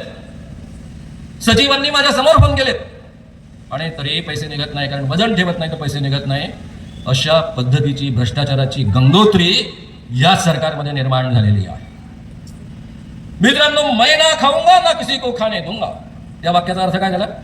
मैं भी खाऊंगा, गुपचुप खाऊंगा, मेरे दोस्तों को खिलाऊंगा, और जो खाते हैं वो मेरे साथ आएंगे तो उनको खाने की पूरी परमिशन दूंगा. चालू आहे ना? ईडीचा प्रकोप याच पद्धतीनं सुरू आहे ना? म्हणून मित्रांनो, एवढ्या मेहनतीनं जे राज्य आम्हाला मिळालं, जे स्वातंत्र्य आम्हाला मिळालं, ज्या राज्यघटनेच्या माध्यमातून ही 4 मूल्य आम्हाला मिळाली, पहिल्यांदा माणूस म्हणून 2000 वर्षानंतर खऱ्या अर्थानं आम्हाला माणूस म्हणून सन्मान मिळाला, तो टिकवायचा असेल तर आपल्याला मोदींना घरी हाकलावं लागणार आहे. इंडिया आघाडीमधले जे 3 पक्ष आहेत त्यांच्यासोबत कदाचित वंचितचे प्रकाश आंबेडकर येणार आहेत. त्यांनी आलंच पाहिजे. डॉक्टर बाबासाहेब आंबेडकरांची राज्यघटना केवळ धोक्यात नाही आली, ती पायदळी तुडवली जाते आहे. त्यामुळे प्रकाश आंबेडकरांचं जे डॉक्टर बाबासाहेब आंबेडकरांचे विचार मानतात त्या सगळ्यांचं हे कर्तव्य आहे मोदींना सगळ्यात पहिले घरी पाठवणं. जर प्रकाश आंबेडकर काही कारणाने तळ्यात मळ्यात करत असतील तर त्यांच्यावर तुम्ही दबाव आणा, त्यांच्यापर्यंत मेसेजेस पोचवा की ही ती वेळ नाही, नंतर भांडत बसा, काय करायचं ते नंतर कडत बसायला लागतं, काढत बसा. पण यावेळेस मोदींचा पराभव झाला पाहिजे. आता मित्रांनो, मोदींचा पराभव होईल की नाही आपल्यापैकी अनेकांना हा कॉन्फिडन्स नाही आहे. म्हणजे शेवटचे 5 मिनिटं आहेत. मी आधीच तुम्हाला सांगितलं होतं बरोबर 2 तासामध्ये मी संपवणार आहे. या देशामध्ये 2019 मध्ये बालाकोट प्रकरण झालेलं असताना सुद्धा, पुलवामा प्रकरण झालेलं असताना सुद्धा सैनिकांचं शहीदीकरण याचा यांनी खऱ्या अर्थाने निवडणुकीत वापर केलेला असताना सुद्धा मोदींना मतं मिळाली ती 37.7% मतं आहेत. विरोधात 62.3% मतं आहेत. तळ्यात मळ्यात वाली नितीश कुमार सारखी माणसं जरी सोडली तरी 10% मतं गेली असं गृहीत धरलं तरी आज जी इंडिया आघाडी आहे त्यांच्याकडे सरळ सरळ 52% मतं आहेत. राम जन्मभूमी आंदोलन याच्या भरोशावर त्यांची मतं एवढी वाढलेली आहे. त्यापेक्षा आता अधिक ती वाढण्याची शक्यता नाही. जास्तीत जास्त हे 37.7%वरनं 40%वर पोहोचतील. मी हे बदलतं जे वातावरण आहे त्याबद्दल बोलतच नाहीये. मी जुनी आकडेवारी तुम्हाला सांगतो आहे. जुन्या आकडेवारीनुसार जरी मतदान झालं तरी इंडिया आघाडीमध्ये जे आज घटक पक्ष आहे ते केवळ एकत्र लढले तरी मोदींचा पराभव अटळ आहे. हा आत्मविश्वास मनामनामध्ये बाळगा. सगळ्यात पहिले मतदार यादी आल्यानंतर आपलं नाव आहे की नाही कन्फर्म करा, नाही तर सरकारी अधिकाऱ्यांकडे तक्रारी करा, कारण सगळ्यात पहिले विरोधी मतांची ते नावच गायब करतात. पहिलं त्यांचं षडयंत्र असतं. दुसरं व्हीव्हीपॅटच्या गडबडी त्याबद्दल समजून घ्या, आग्रह धरा. इंडिया आघाडीने फार सुंदर मागणी केलेली आहे की आमचे ते काच आहेत काळे ते काढून टाका, जे व्हीव्हीपॅटमध्ये चिन्ह येतं ते आम्हाला पाहू दे, आम्ही बाजूच्या बॅलेट बॉक्समध्ये टाकू आणि ते मोजा. ते मोजलं तर या गडबडीला 1% चान्स नाही, त्यामुळे ईव्हीएमची बदमाशी होणार नाही. ते जर सरकारने मान्य केलं मोदींनी तर त्यांचा पराभव दारुण पराभव अटळ आहे. पण समजा मान्य केलं नाही, कारण ते मान्य करणार नाही, कारण त्यांना कोणत्याही परिस्थितीमध्ये निवडणुका जिंकायच्याच आहे, तरी 10%पेक्षा अधिक गडबडी ईव्हीएम मध्ये शक्य नाही. आणि ती जर शक्य असेल तर त्यांनी 19 मध्येच करून टाकलेली असेल. आता जे वातावरण बदलतंय, माझ्यासारखा माणूस 77 नंतर मी कधीही निवडणुकांबद्दल बोललो नाही, कधी प्रचार केला नाही. त्यावेळेस तर काँग्रेसच्या विरोधात प्रचार केला होता, कारण इंदिरा गांधींनी इमर्जन्सी आणली होती म्हणून. त्यानंतर गेले 41 वर्ष प्लस आणखी काही वर्ष 9 वर्ष म्हणजे 50 वर्ष मी अराजकीय पद्धतीनं या देशामध्ये बोलत आलो, वागत आलो, माझं काम करत आलो. माझ्यासारखे शेकडो सामाजिक कार्यकर्ते जे देशभर आहेत ते आज जाहीरपणे मैदानात उतरले आहेत. मोदींना घरी पाठवा असं तुम्हाला आवाहन करत आहेत. त्यामुळं मित्रांनो, आपण सगळ्यांनी ठरवा, आपल्या मतदार याद्यांमधलं नाव नीट तपासा, खात्री करून घ्या. मी जे बोललोय ते तुम्हाला पटत असेल तर आजूबाजूच्या अनेक लोकांना समजावून सांगा, त्यांना उद्युक्त करा. ही व्याख्यानं युट्यूबवर उपलब्ध असतात. आता लाईव्ह होत आहे ते उपलब्ध असेल, मॅक्स महाराष्ट्रवर असेल, श्याम मानव चॅनलवर पण ते आलेलं असेल, इतर चॅनलवर पण ते असेल. ती व्याख्यानं लोकांपर्यंत शेअर करा, त्यांना ऐकण्यासाठी उद्युक्त करा.